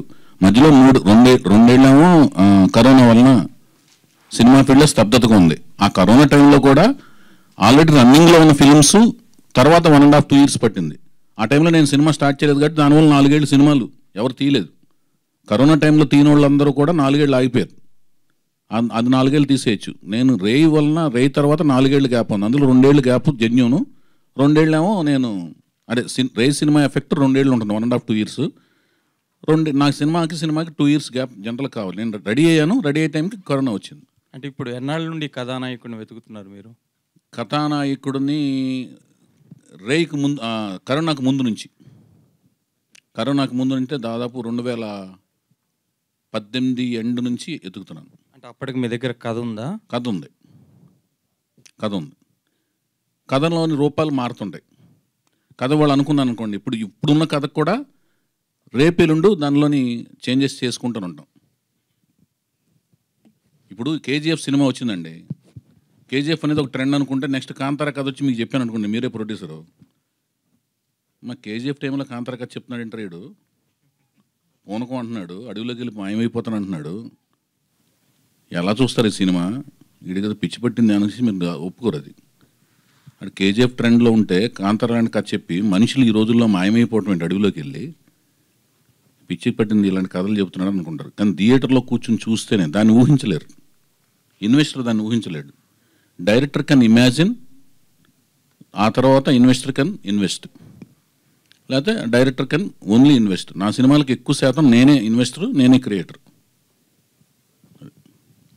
మీరు పరిచయం చేసిన హీరోలు, మీరు పనిచేసిన హీరోలు ఇప్పుడు మంచి పొజిషన్లో ఉన్నారు. రామ్ గారు కానీ, సాయిధరం తేజ్ గారు కానీ, నాగార్జున గారు కానీ, వాళ్ళని ఎవరిని అప్రోచ్ అవ్వకుండా మళ్ళీ 10 years తర్వాత కొత్త హీరోతోటే మళ్ళీ చేయడం అన్నది చిన్న రిస్క్ ఫ్యాక్టర్ అవుదా? నేను ఫస్ట్ ఫిలిం నుంచే నాగార్జున గారు ఇందాక ఇచ్చిన స్పీచ్లోనే నాగార్జున గారు అవకాశం ఇస్తానన్నప్పుడు నాకు కొత్త హీరో కావాలన్నాను. ఐ వాంట్ టు, అంటే నేను దానికి ఇన్వెస్ట్మెంట్ కూడా ఆ లోపల ఆ క్యారెక్టరిస్టిక్స్ నాలో డెవలప్ అవడానికి మెయిన్ కారణం ఎన్టీ రామారావు గారండి. మాకు భయం ఉండదు, ఆత్మవిశ్వాసం ఉంటుంది. ఇవి చాలామంది డైరెక్టర్స్ ప్రూవ్ చేశారు. మా ప్రొఫెషన్లో ఉన్నప్పుడు ఏమవుతుందంటే, ఇప్పుడు విశ్వనాథ్ గారు ఉన్నారు, శంకరాభరణం కథ, అక్కడ ఆయన ఇన్వెస్టర్ కాదు, ఓన్లీ క్రియేటర్. ఇన్వెస్టర్ వచ్చి ఏడిది నాగేశ్వరరావు గారు. శంకరాభరణం కథ రాసుకున్నప్పుడు అప్పుడు ఎవరిని పెట్టాలండి ఆ టైంలో ఆ పాత్రకి, శంకర శాస్త్రి గారి పాత్రకి జనరల్గా డైరెక్టర్ ఏం ఆలోచిస్తారు, రామారావు గారిను నాగేశ్వరరావు గారిని లాంటి వాడిని పెట్టాలనుకుంటారు. మంజు భార్గవ్ గారి క్యారెక్టర్ని ఎవరిని పెట్టాలనుకుంటారు, అప్పుడు ఇంకో ఏదో ఫెమిలియర్ క్యారెక్టర్ని ఎవరిని పెడదాం అనుకుంటారు. మంజు భార్గవ్ గారికి అప్పుడు మలయాళం సినిమాల ద్వారా వేరే ఇమేజ్ ఉంది. ఆవిడని దిగొచ్చి ఆ ప్రముఖ క్యారెక్టర్లో ఆవిడకు ఒక సంగీతం పట్ల, సాహిత్యం పట్ల ఒక మక్కువ ఉన్న క్యారెక్టర్ కింద పెట్టారు ఆవిడని. ఓకేనండి. శాస్త్రి గారి కిందేమో, అదే శంకర శాస్త్రి గారి కిందేమో ఒక పెద్ద హీరో దగ్గరికి వెళ్లకుండా ఒక కొత్త అతను దిగుచ్చి పెట్టారు. దానికి ఏంటంటే డైరెక్టర్కు ఉన్న శక్తి, ఆత్మవిశ్వాసంతోనే ఆ స్క్రిప్ట్ నేను ఆ పోర్ట్రేట్ చేయగలిగిన శక్తి ఉంటుంది. నాకు అసలు ఏమీ భయం లేదండి, ఇన్సెక్యూరిటీ లేదు. ఇన్సెక్యూరిటీ లేనప్పుడే, అంటే ఇప్పుడు వెళ్ళిపోయి అతను వెళ్ళి అడిగేద్దాం, నేను క్రియేట్ చేసిన రామ్ దగ్గరికి వెళ్ళి అడుగుదాం, అలాగే ఆలోచన రాదు నాకు. మరి ఆ ఇన్సెక్యూరిటీ లేనప్పుడు ఎన్టీఆర్ ఫ్యామిలీ నుంచి తెచ్చుకోవడం, ఎన్టీఆర్ బ్యాన్ రైడ్ చేయడం ఎందుకు? నేను వెతుకుతున్నా కొత్త హీరోని ఎవరైనా తీసుకురావచ్చు. అదేనండి, మీరు అడిగేది ఏంటంటే అతనే ఎందుకు అని మీకు ఫీలింగ్. నేను చెప్పేది ఏంటంటే, లేదు ఆత్మవిశ్వాసం లేదు. అంటే మీకు ఏంటంటే నాకు నచ్చకపోతే ఇతనే తీసుకొని అంటున్నా. అది కాదు సార్, ఆత్మవిశ్వాసం ఉన్నప్పుడు ఒక కొత్త వేరే చేసి చూపించే కదా. ఇప్పుడు ఆదిత్య ఓం ఉన్నాడు, ఉత్తరప్రదేశ్ అతను, నాకు తెలియదు, 1 year బ్యాక్ తెలుసు నాకు. అతను 1 year బ్యాక్ అతను వేరండి. I promise and I swear అండి, you can enquiry check with Aditya Om also. నేను హీరోయిన్ కోసం వెళ్తే అతను కనపడ్డాడు నాకు. ఇది వెరైటీగా ఎనర్జెటిక్గా ఉన్నాడే, ఫంకీ స్టైల్లో చాలా బాగున్నాడు. నాకు సుష్మా కౌల్ దగ్గర ఆ హీరోయిన్ పంపించమంటే ఇతను కూడా పంపించింది, బాగున్నాడు. అతను ఫాదర్ మదర్ ఎవరో నాకు తెలియదు. నేను లాస్ట్ 1 year బ్యాక్ తెలుసుకున్నా, ఐ స్వేర్. సో వాళ్ళ ఫాదర్ అంట ఒక IAS officer, mother Samajwadi MLA అంట, నాకు తెలియదు. But he is highly dedicated. Aditya Om highly dedicated, highly determined. ఎంత రేంజ్ కంటే ఆ పొజిషన్ ఎప్పుడు చెప్పలేదు. బాంబేలో ట్రైన్ ఎక్కి, నేను ఫస్ట్ ఫిలింకి అలాగే నేనేమి ఫెసిలిటీస్ ఇవ్వనండి, జస్ట్ ట్రైన్ ఎక్కి లీ ప్యాలెస్లో షూటింగ్, ట్రైన్ ఎక్కి వచ్చాయి, బేగంపేటలో దిగిపో, డైరెక్ట్గా షూటింగ్కి వచ్చాయి, ట్రైన్లోనే స్నానం చేసి వచ్చాయి, ట్రైన్లో స్నానం చేసి వచ్చాడు. నాకు 1 year బ్యాక్ తెలిసింది. నేను ఇప్పుడు మీరు అడిగే ప్రశ్న ఎలా ఉందంటే అన్నగారు, నా జర్నీ చూసి తెలిసి కూడా అడుగుతున్నారు మీరు. అది నాకు కొంచెం, అంటే నేను చెప్పాను. ఇప్పుడు హరికృష్ణ గారు ఇప్పుడు లాహిర్ లాయర్ అయిందా, ఒక నిమిషం వినండి అన్న వినండి. లాహిర్ లాయర్ అయిన తర్వాత అది 7th class పబ్లిక్ ఎగ్జామ్, ఓకేనండి. తర్వాత 8th 9th రిలీఫ్ ఉంటుంది, 10th మళ్ళీ పబ్లిక్ ఎగ్జామ్ కదా జనరల్గా. 7th అయిన వెంటనే మళ్ళీ యాసిడ్ టెస్ట్ అవ్వడానికి పెట్టుకుంటారండి. 48 ఏళ్ల వయసులో హరికృష్ణ గారిని, ఒక్క నిమిషం అండి, సిమ్రన్ గారిని పక్కన పెడితే, ఒక్క నిమిషం, సిమ్రన్ గారు సౌందర్య గారిని హీరోయిన్లుగా పెట్టి కమర్షియల్ సినిమా టైంలో పెద్ద హీరోని పెట్టి ఆయన పెట్టుబడి పెట్టరుగా సినిమాకి. నేను చేస్తాను, నా క్యారెక్టర్ ఎస్టాబ్లిష్ అయిన చేసుకున్న తర్వాత కూడా నందమూరి వంశం దగ్గరికి ఎందుకు వెళ్తానంటే అతను నచ్చాడు, బాగున్నాడు కాబట్టి వెళ్తున్నాను. ఇప్పుడు అతను ఇంకొక నిమిషం అండి అన్న, అతను డైరెక్ట్ వారసుడు కూడా కాదు. డైరెక్ట్ వారసుడు అయితే సాలబిలిటీ వేరేగా ఉంటుంది, అర్థమైందండి. ఇప్పుడు మీరు ఇప్పుడు ఒక హీరో అనుకోండి, మీ హీరోకి డైరెక్ట్ కొడుకు సాయిధరం తేజు, రామ్ చరణ్ కాదు, ఓకేనండి. మన ఈయన పేరేంటి, ఇప్పుడు మేము పరిచయం చేసే అతను డైరెక్ట్గా ఒక హీరో గారు డైరెక్ట్ కొడుకు కాదు. వాళ్ళకు వేరే సాలబిలిటీ ఉంటుంది, ఇతనికి వేరే సాలబిలిటీ ఉంటుంది. ఇతనికి యాంటిసిపేషన్ వేరేగా ఉంటుంది, వాళ్ళకి వేరే యాంటిసిపేషన్ ఉంటుంది. అర్థమవుతుందా మీకు? సో ఇక్కడ మీరు ఏం ఆలోచించాలంటే, వైవిఎస్ చౌదరి జర్నీ ఏంటి, అతను తీసుకున్న రిస్క్ ఏంటి, అతని క్యాలిక్యులేషన్స్ ఏంటి, అతను దేని మీద స్టిక్ అయ్యి వెళ్తాడు అనే దాని మీద మీరు నా జర్నీని కూడా అసెస్మెంట్ చేసి. మీ జర్నీ చూస్తేనే మీరు ఆదిత్య హోమం పక్కన పెడితే, ఆదిత్యం కాదు హరికృష్ణ గారితో 3 సినిమాలు ఎవరైనా తీయగలరా? హరికృష్ణ గారు కాదండి, మీరు రాముని పరిచయం చేశారు. ఒక్క నిమిషం సినిమా వారసుడే. రామ్ సినిమా వారసుడు కాదు, రామ్ సినిమా వారసుడు అయితే రవికిషోర్ గారు ప్రొడ్యూస్ చేయాలి. నేను ఎందుకు ప్రొడ్యూస్ చేయాలి? ప్రొడ్యూస్ కాదండి, మూర్తి గారు ఒక మాటనండి, ప్రొడ్యూస్ చేయటం అనేది it's not an easy job. Ram మీద ₹1 సాలబిలిటీ ఉండదు. 10 కోట్లు రిలీజ్ రోజున డబ్బులు పోయినాయి అన్నారు. 10 కోట్లు ఖర్చు అయింది నాకు. ఆస్తులన్నీ నా అన్ని స్టేకులో ఉన్నాయి. నేను మళ్ళీ శాటిలైట్ రైట్స్ తక్కువ రేటుకి అమ్మి వాటిల్ని జీటీవీకి తక్కువ రేటుకి అమ్మి, జీటీవీ రాఘవేంద్ర రెడ్డిని అడిగితే తెలుస్తుంది, పబ్లిసిటీ చేసి ఆడియన్స్ ఎవరు లేరు థియేటర్ల దగ్గర. 4 వారాలు థియేటర్ల చుట్టూ తిరిగి నేను థియేటర్లో జనం ఉన్నారన్నట్టుగా మైకులతో మాట్లాడేవాడిని. బ్రహ్మాండంగా ఉన్నారు జనం, ఆనందంగా ఉంది. నాకు జనాలు మైకులు అటు తెప్పదనేవాడిని. విజయవంతం చేసినందుకు ఆనందంగా ఉంది అని మాట్లాడేవాడిని. ఇవన్నీ నిజాలండి, ఫ్యాక్ట్స్. అది నెమ్మదిగా రొటేట్ అయ్యింది. లాహిర్ నా సినిమాలు, నా విజయాలన్నీ ఈజీగా రాలేదు అన్నగారు, మీరు చెప్పే జాగ్రత్తగానండి. 11న దేవదాస్ రిలీజ్ అయింది, జనవరి 11. 12న స్టైల్ పడింది నెత్తి మీద.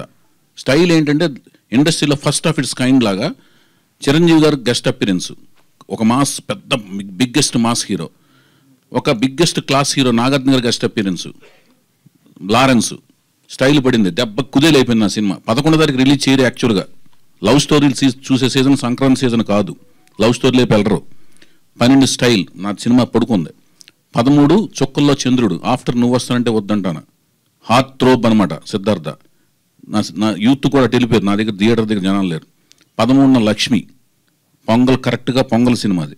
దానికి ఎవరు లేడు, కాలేజీలు ఓపెన్ అయినాయి, పొంగలంతా సినిమాలు డిస్ట్రిబ్యూటర్ లెటర్లు ఇచ్చారు, టెర్మినేషన్ లెటర్స్. అక్కడి నుంచి నేను 13, 14 తారీఖులు అప్పటికప్పుడు తక్కువ డబ్బులకి, అంటే అంతకుముందు వచ్చిన ఆఫర్ కాదనుకుని చాలా తక్కువ డబ్బులకి, రీజన్ డబ్బులకి జీటీవీకి శాటిలైట్ రైట్స్ అమ్మేసి డబ్బులు పట్టింది. తిరిగి 4 వారాలు తిరిగితే 4 వారాల తర్వాత పికప్ అయింది. హిస్టరీ అనమాట. 17 సెంటర్లు 175 డేస్ ఆడింది. తర్వాత 2 సెంటర్లు 175 డేస్. తీసిన థియేటర్ నుంచి మళ్ళీ తీసేసారు. ఈ సక్సెస్ తక్కువ తక్కువ కాదు, నేను అనేది రాము కాదండి. ఎలా చెప్తున్నా అంటే కొత్త వాళ్ళతో చేస్తున్నాను, కొత్త వాళ్ళని ఎంచుకుంటున్నాను. మీరు ఎంచుకునే వాళ్ళంతా ఇండస్ట్రీలో ఒక సెర్టన్ బ్యాకప్ ఉన్న వాళ్ళే ఎంచుకుంటున్నారు.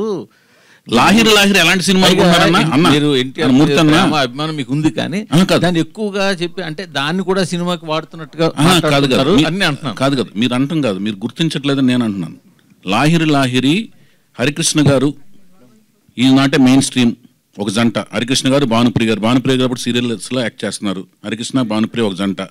నెక్స్ట్ సుమన్ గారు పక్కన చౌదరి గారు. ఒక నిమిషం సుమన్ గారు ఒక్క నిమిషం రిలేటెడ్ అడుగుతున్నారు, దానికి కూడా సమాధానం చెప్పి. ఒక నిమిషం.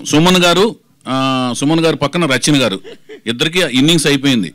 తర్వాత వినీత్ గారు సంగవి గారు, వాళ్ళ ఇన్నింగ్స్ అప్పటికి అయిపోయింది. ఆదిత్యమో మమికితా కొత్త. 4 జంటలు ఎవరికన్నా సాలబిలిటీ ఉందా? వాళ్ళ మీద 1 కోటి నుంచి 1,50,00,000 సినిమా తీస్తే మేబీ సినిమా రిలీజ్ చేయడానికి ప్రోత్సాహం రావచ్చు. ఓకేనండి. 3,90,00,000 సినిమా తీసా నా సొంత. అప్పటికి నా అపార్ట్మెంట్ తాకట్టు పెట్టాను. నా భార్య నగలు, మా మదర్ నగలు, మా అత్తగారి నగలు అన్ని రిలీజ్ టైంకి అన్ని స్టేక్లో ఉన్నాయి. ఆ రోజున ఇప్పుడు చెప్తున్నాను, మర్చిపోయాను అసలు విషయం. రామోజీరావు గారు థియేటర్ మీద ఎక్స్ప్లాయిటేషన్ మీద ఫైనాన్స్ చేయకపోతే ఈ సినిమా రిలీజ్ అయ్యే కాదు.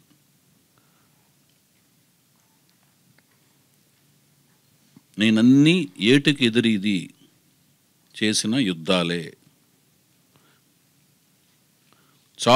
చావుకి మనం భయపడకూడదు, చావే మనం చూసి భయపడాలి. మందుని వేసుకుని దొనపోతలా తిరగడం కాదు. అది కానీ అన్నీ నేను నా క్యారెక్టర్లోంచి వచ్చే డైలాగ్ లాహిర్లో. నా తల్లిదండ్రులు క్షేమంగా ఉన్నారంటే ఏమరపాటు నా కళ్ళకు మైకం కమ్మవచ్చు. వాళ్ళు ప్రమాదంలో ఉన్నారంటే నా కంటి పాప పెద్దదవుతుంది, లోకం అంతా పెద్దగా కనపడుతుంది, జాగ్రత్త పెరుగుతుంది. రండిరా అంటాడు చూడండి, అది నా డైలాగే. 100 మంది వెళ్ళి ఒక్కడిని చంపడం కాదురా సీమ సంస్కృతి, ఒక్కడే 100 మందికి సమాధానం చెప్పడం. మొదటి తిన్నాళ్ళు మీరు చేశారు, రెండోది నేను చేసి చూపిస్తా. ఇవన్నీ ఏంటంటే క్యారెక్టరిస్టిక్స్. మనిషి అంటే ఊరికినే నాకేం అలవాట్లు లేవండి, చెప్తున్నాను. మీరు చెప్పండి అన్న. ఇప్పుడు ఆయనదే నేను ఇంకో రకంగా అడుగుతున్నాను. అడగండి. కొత్త టాలెంట్ అన్నారు మీరు. కొత్త టాలెంట్, మీరు ఎంత కొత్త టాలెంట్ అన్నా కూడా నందమూరి క్లాన్ అనేది ఒకటి ఉంటుంది వెనకాల. ఆ నందమూరి తారక రామారావు లేదా నందమూరి హరికృష్ణ గారు లేదా ఇంకో నందమూరి అనేది ఉంది. మీరు ఇంతకు ముందు చెప్పారు చూడండి, ఆదిత్య ఓమని ట్రైన్లో వచ్చేసి ట్రైన్లోనే స్నానం చేసి అంతే వచ్చేయని. ఆ కొత్త వాళ్ళతో మీరు సినిమా తీయడం వేరు. ఈయన వెనకాల ఇంత నందమూరి క్లాన్ ఉన్నప్పుడు ఈయనకి కూడా మీరు అలాగే చెప్పి ఆ విధంగానే తీయగలరా, లేకపోతే మీ మీద ప్రెజర్ ఉందా? ఆయన వెనకాల మీరు దేవుడిగా భావించే మీ నందమూరి తారక రామారావు మునిమనుడు కాబట్టి హరికృష్ణ గారు మీ మీద ఏమైనా ప్రెజర్ ఉంటుందా? ఏమి ఉండదు. నేను ఎవరినైనా కొత్త వాళ్ళగానే ట్రీట్ చేస్తాను. ఏ కంఫర్ట్స్ ఇవ్వను. ఇంకా వాళ్ళకంటే తక్కువగా ట్రీట్ చేస్తాను. ఎందుకు తక్కువగా ట్రీట్ చేస్తానంటే వాళ్ళకి సినిమా అంటే అర్థమైంది. వాళ్ళు they are named by YVS products అని వాళ్ళు బయటికి వెళ్ళిన తర్వాత వైవిఎస్ ఏం చేశారు? అప్పుడు మీ స్టూడెంట్ ఉంటాడండి, మీరు టీచర్ అయ్యారు అనుకోండి, వైవిఎస్ స్టూడెంట్ కింద బయటికి వెళ్తే ఏంట్రా వైవిఎస్ ఏదైనా మీకు నేర్పింది అంటారేమో, నాకు బ్యాడ్ నేమ్ వస్తుంది భయం. వాళ్ళందరికీ అన్నీ కరెక్ట్గా చెప్తాను. పైగా 11 నెలల నుంచి నేను కొత్త వాళ్ళని పరిచయం చేస్తే వాళ్ళతో ట్రావెల్ అవుతానండి. ఖాళీగా ఉంటాను, డైరెక్ట్గా తీసుకొచ్చి వాళ్ళని షూటింగ్ సెట్స్లో పెట్టను. వాళ్ళు 11-12 నెలలు వాళ్ళతో ట్రావెల్ అవుతాను. ఇప్పుడు తను లాస్ట్ ఇయర్ మార్చిలో చూశాను, ఏప్రిల్లో చూశాను, మార్చిలో ఎండ్లో ఓకే అయింది, ఏప్రిల్ ఎండ్లో చూశాను. అప్పటి నుంచి 11-12 నెలలుగా స్వయంగా నేనే కోచింగ్ ఇస్తున్నాను. అంతేగాని నిన్న చూశాను ఇవాళ అది ఉండదు. అతనితో ట్రావెల్ అయ్యి అతను బాడీ బిల్డింగ్, డ్యాన్సులు, ఫైట్లు అవన్నీ కోచింగ్ ఇచ్చి, డైలాగ్ డెలివరీలు, సొసైటీ ఎలా ఉంటుంది, ఏ హీరో ఎబిలిటీస్ ఏంటి, ఏ హీరోస్ ఎందుకు పైకి వచ్చారు, ఏ హీరోకి ఉన్నాయి స్ట్రెంగ్త్లు ఏంటి, వీక్నెస్లు ఏంటి, అన్నీ నాకు తెలిసిన నాలెడ్జ్ అతనితో షేర్ చేస్తాను. వాళ్ళు ఇంతకాలం స్టడీ చేయలేరు కదండి. వాళ్ళు కాన్వెంట్ స్టూడెంట్స్ అవ్వచ్చు, వాళ్ళు మనం వెళ్ళినట్టుగా అన్ని సినిమాలకు వెళ్ళలేరు కదా పాపం. మనం చూసిన బుక్స్ మనం అన్ని చదవలేరు కదా. కొంత మనకు తెలిసిన టిప్స్ వాళ్ళకి ఇస్తాం. అది గీత గారిని అడుగుతాను, ప్రొడ్యూసర్. అమ్మో, కంగ్రాట్స్ గీత గారు. థ్యాంక్ యూ అండి. ఎందుకంటే లేడీస్ ప్రొడ్యూసర్గా చాలా కాలం అయింది రాక, మీరే మీకు ఎక్స్పీరియన్స్ ఉంది కాబట్టి చౌదరి గారికి మీరే ప్రొడ్యూసర్ అంటే ముందుగా ఆల్ ది వెరీ బెస్ట్. ఈ ప్రాజెక్ట్ కూడా మంచి హిట్ అవ్వాలని కోరుకుంటున్నాం. మీ బ్యానర్ పేరు ఎన్టీఆర్ అని పెట్టారు, ఏ న్యూ టాలెంట్ రోడ్స్. అలాగే మీరు ఓల్డ్ టాలెంట్, అంటే మీరు కూడా యాక్టర్ కదా బేసికల్గా. మీరేమన్నా ఈ సినిమాలో యాక్ట్ చేసే ఛాన్స్ ఉందా? లేదండి, ఈ మూవీలో కేవలం ప్రొడ్యూసర్ పాత్రనే నిర్వర్తిస్తాను. ఆయన కథ, స్క్రీన్ ప్లే, డైరెక్షన్ ఆయనకి ఫుల్ ఫ్రీడమ్, ఆయన చూసుకుంటారు. సో ఈసారి ప్రొడక్షన్ అంతా నేను చూసుకుందాం అనుకుంటున్నాను. డైరెక్టర్స్ కూడా మంచి చాలా సినిమాలు యాక్ట్ చేస్తారు, ఫాదర్ క్యారెక్టర్స్, బ్రదర్ క్యారెక్టర్లు కాబట్టి. చౌదరి గారిని కూడా ఒక క్యారెక్టర్ని పెట్టి చేయిస్తున్నారు సినిమాలు ఏమన్నా? Not in this movie, maybe in the future. Chowdary గారు, అన్నా నందమూరి ఇంటి నుంచి ఇంకొక హీరో వస్తున్నాడంటే ఇండస్ట్రీ మొత్తం అటువైపు చూస్తుంది. తప్పకుండా. మరి ఎన్టీఆర్ గారు, బాలకృష్ణ గారు, కళ్యాణ్ రామ్ గారు, వీళ్ళ సపోర్ట్ ఈ సినిమాకి ఏమైనా ఉంటుందా? అందరి ఆమోదంతోనే ఎన్టీఆర్ గారు, కళ్యాణ్ రామ్ గారు, బాలకృష్ణ గారు, అసలు కుటుంబంలో నందమూరి కుటుంబంలో ఎవరైతే ఉన్నారో వాళ్ళందరి ఆమోదంతోనే ఇతను పరిచయం అవుతున్నాడు. ఒకళ్ళు వాళ్ళు అని వాళ్ళు ఉన్నారు వీళ్ళు లేరు, వీళ్ళు ఉన్నారు వాళ్ళు లేరు, వాళ్ళు తెలియకుండా వీళ్ళు తెలియకుండా వాళ్ళు కాదు, అందరి ఆమోదంతోనే ఇతను పరిచయం అవుతున్నాడు. అది మీరు అంటే ఇప్పుడు చెప్పిన దానికి ఎక్స్టెన్షన్, మీరు అందరు ఆమోదంతో అంటే ఇండివిజువల్గా అందరికీ కలిసి వెళ్ళి ఈ హీరోని పరిచయం చేస్తున్నాను అని అన్నగారు ఒక మూర్తి గారు ఒక నిమిషం వినండి. మీకు ఆ వీడియో ప్రజెంట్ చేయాలని మీకు కావాలా? మీ వీడియో వెళ్ళి కలిసిన వీడియో సహా ఒక నిమిషం వినండి, ఒక్క నిమిషం. మీకు వీడియో ప్రజెంట్ చేయాలి అని అనుకుంటే next time I will present the video next మీకు. నేను మీకు కాదు, అట్లా మీరు అడిగింది వాళ్ళందరూ ఆమోదం తీసుకోవాల్సి వచ్చిందా అంటున్నాను నేను. తీసుకోవాల్సిన రావడం ఏంటండి? ఇప్పుడు అది కాదండి, అది ఒక నిమిషం వినండి. ఇప్పుడు మీ ఇంట్లో 4 కుటుంబ సభ్యులు ఉంటారండి. మీ 4 కుటుంబ సభ్యులు ఫెమిలియర్, మీ ఇంట్లో 4 కుటుంబ సభ్యులు ఉన్నారు, 4 ఫెమిలియర్ అనుకోండి. మీ అబ్బాయిని ఇంకోళ్ళకి ఇచ్చి పెళ్లి చేస్తున్నప్పుడు మీరు 4కి ఒక మాట చెప్పి ఇలా చేస్తున్నారని చెప్పుకోవటం ఆనవాయితీ.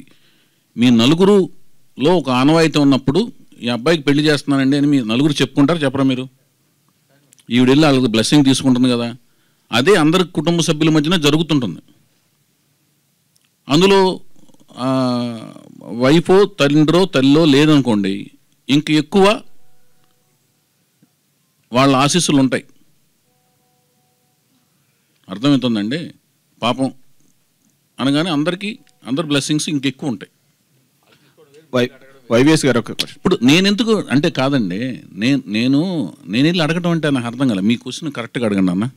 నేను వెళ్ళి అందరినీ కలమన్నారు నన్ను. నేను పర్మిషన్ ఏంటండి, అతనికి అందరు ఆశీస్సులు ఉన్నాయని నేను చెప్తున్నా.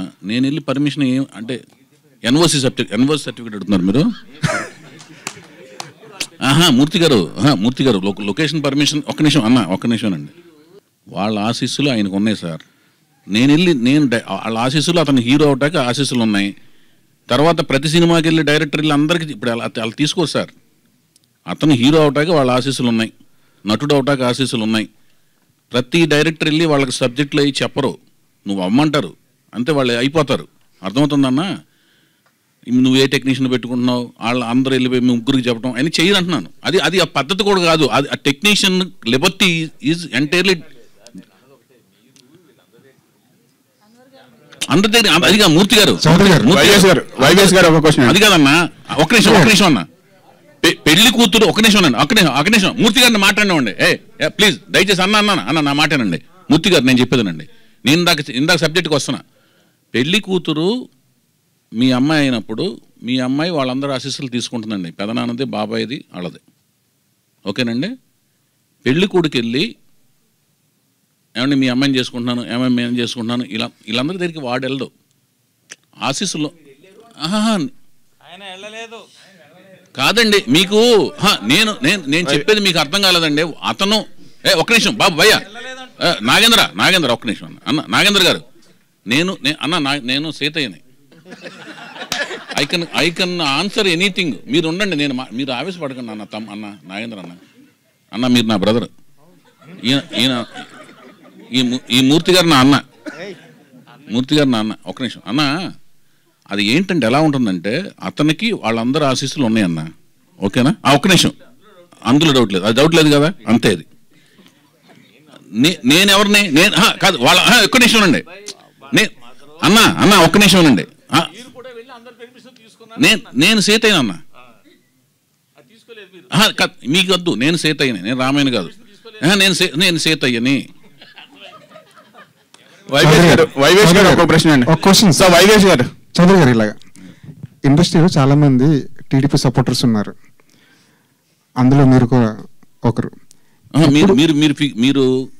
మీకు ఏం కావాలి చెప్పండి. సరే, మీకు సినిమా మీద కాదు, మీకు మీరే పార్టీ చెప్పండి. సినిమా ఇండస్ట్రీ మీరే పార్టీ? Cinema party sir. మరి నా పార్టీని మీరు ఫిక్స్ అయ్యేటకు మీరెవరు? మీకేం అధికారం ఉంది? మీరు మొన్న ఎవరు కొట్టేశారు? అది చెప్పకూడదు కదా సార్. మరి మీరు ఎందుకు నా గురించి మీరు ఎలా చెప్తారు? నా గురించి మీరు ఎలా చెప్తారన్నా? సరే, క్వశ్చన్ అడుగుతాను. అప్పుడు పార్టీకి అతీతంగా సినిమా గురించి అడగండి అన్న. సరే చెప్పండి. ఇండస్ట్రీలో చాలా మంది టీడీపీ సపోర్టర్స్ ఉన్నారు. ఇప్పుడు ఏపీలో తెలుగుదేశం పార్టీ అధికారంలోకి వచ్చింది. ఇప్పుడు ఇండస్ట్రీకి టీడీపీ నుంచి ఎలాంటి సపోర్ట్ కోరుకుంటున్నారు యాజ్ ఏ ప్రొడ్యూసర్గా? ఈ సినిమా గురించి ఏ ప్రశ్న అడిగినా నేను చెప్తానన్నా. మీరు సినిమాకి గురించి ప్రెస్ మీట్ కోసం వచ్చాం, దానికోసం ప్రత్యేకమైన ప్రెస్ మీట్ పెడతాం. అది నేను తెలుగు ఫిల్మ్ ప్రొడ్యూసర్స్ కౌన్సిల్ సెక్రటరీస్లో వన్ ఆఫ్ ది సెక్రటరీని. ప్రసన్న గారు మెయిన్ సెక్రటరీ, నేను షాడో సెక్రటరీ. దానికోసం ఒక ప్రెస్ మీట్ పెట్టి రెఫరెండం లాగా వెళ్తాం. అది ఏ గవర్నమెంట్ వచ్చినా, అది ఏ పార్టీ గవర్నమెంట్ వచ్చినా వెళ్తాం. వెళ్ళినప్పుడు రెఫరెండం వెళ్తాం. అప్పుడు ఆ జర్నలిస్ట్ సంఘంలో మీరు కూడా ఉంటే, ఆ పొలిటికల్ జర్నలిస్టులు వస్తారో మీరు వస్తారో నాకు తెలీదు. వచ్చినప్పుడు మీ ప్రశ్నకి క్లియర్గా చెప్తా. ఆ సమాధానం ఎలా ఉంటుందంటే, వర్షం పడినప్పుడు కారు మీద అద్దం మీద వైపర్స్ ఎలా క్లీన్ చేసుకుంటే వెళ్తే చూడండి, అంత క్లారిటీ ఉంటుంది మీకు. సరే, హీరో గురించి చెప్పారు, హీరోయిన్ గురించి చెప్పారు. అది ఎలాంటి జోనర్లో ఈ సినిమా చేయబోతున్నారు? అది 3వ ప్రెస్ మీట్. వీళ్ళిద్దరు చెప్పిన వెంటనే చెప్పినానండి, అది 3వ ప్రెస్ మీట్. దానికి అయ్యే 3 ప్రెస్ మీట్లు అంటే ఖర్చు అవుతుంది కదా. 3వ Q&A ఖర్చులు అవుతాయి కదా అన్న. నాకే కదా శ్రమ, మీకు శ్రమ. మీరంతా రావాలన్నా మూర్తి గారు. ప్రతి ప్రెస్ మీట్కి మీరు అందరూ రావాలన్నా. మీకు నేను కోరుకునేది ఒకటే. వైవేష్ గారు ఒక ప్రశ్న అండి. వైవేష్ గారు అన్న, సార్ చౌదరి గారు చెప్పండి. గీత గారు, ప్రొడ్యూసర్ గీత గారికి ఒకసారి ఉండి. ప్రొడ్యూసర్ గీత గారిని, ఇందాక మీరు చెప్పారు న్యూ టాలెంట్ రోల్స్ అని చెప్పేసి. అయితే హీరోయిన్ కొత్త వాళ్ళని తీసుకుంటున్నారు అంటే నెక్స్ట్ సినిమా నుంచి హీరోయిన్ డైరెక్టర్ కూడా కొత్త వాళ్ళు వస్తారు, లేదా వైవేష్ గారే ఫిక్సా దానికి? లేదండి, కొత్త talent, new directors, new actors, character ఆర్టిస్టులు అందరూ చాలామందిని ఈ సంస్థ ద్వారా ఇంట్రడ్యూస్ చేద్దామని. న్యూ టాలెంట్ రోడ్స్ ఎట్ అంటేనే we're trying to introduce as much of new talent. So అందరికీ అవకాశం ఉంటుందండి.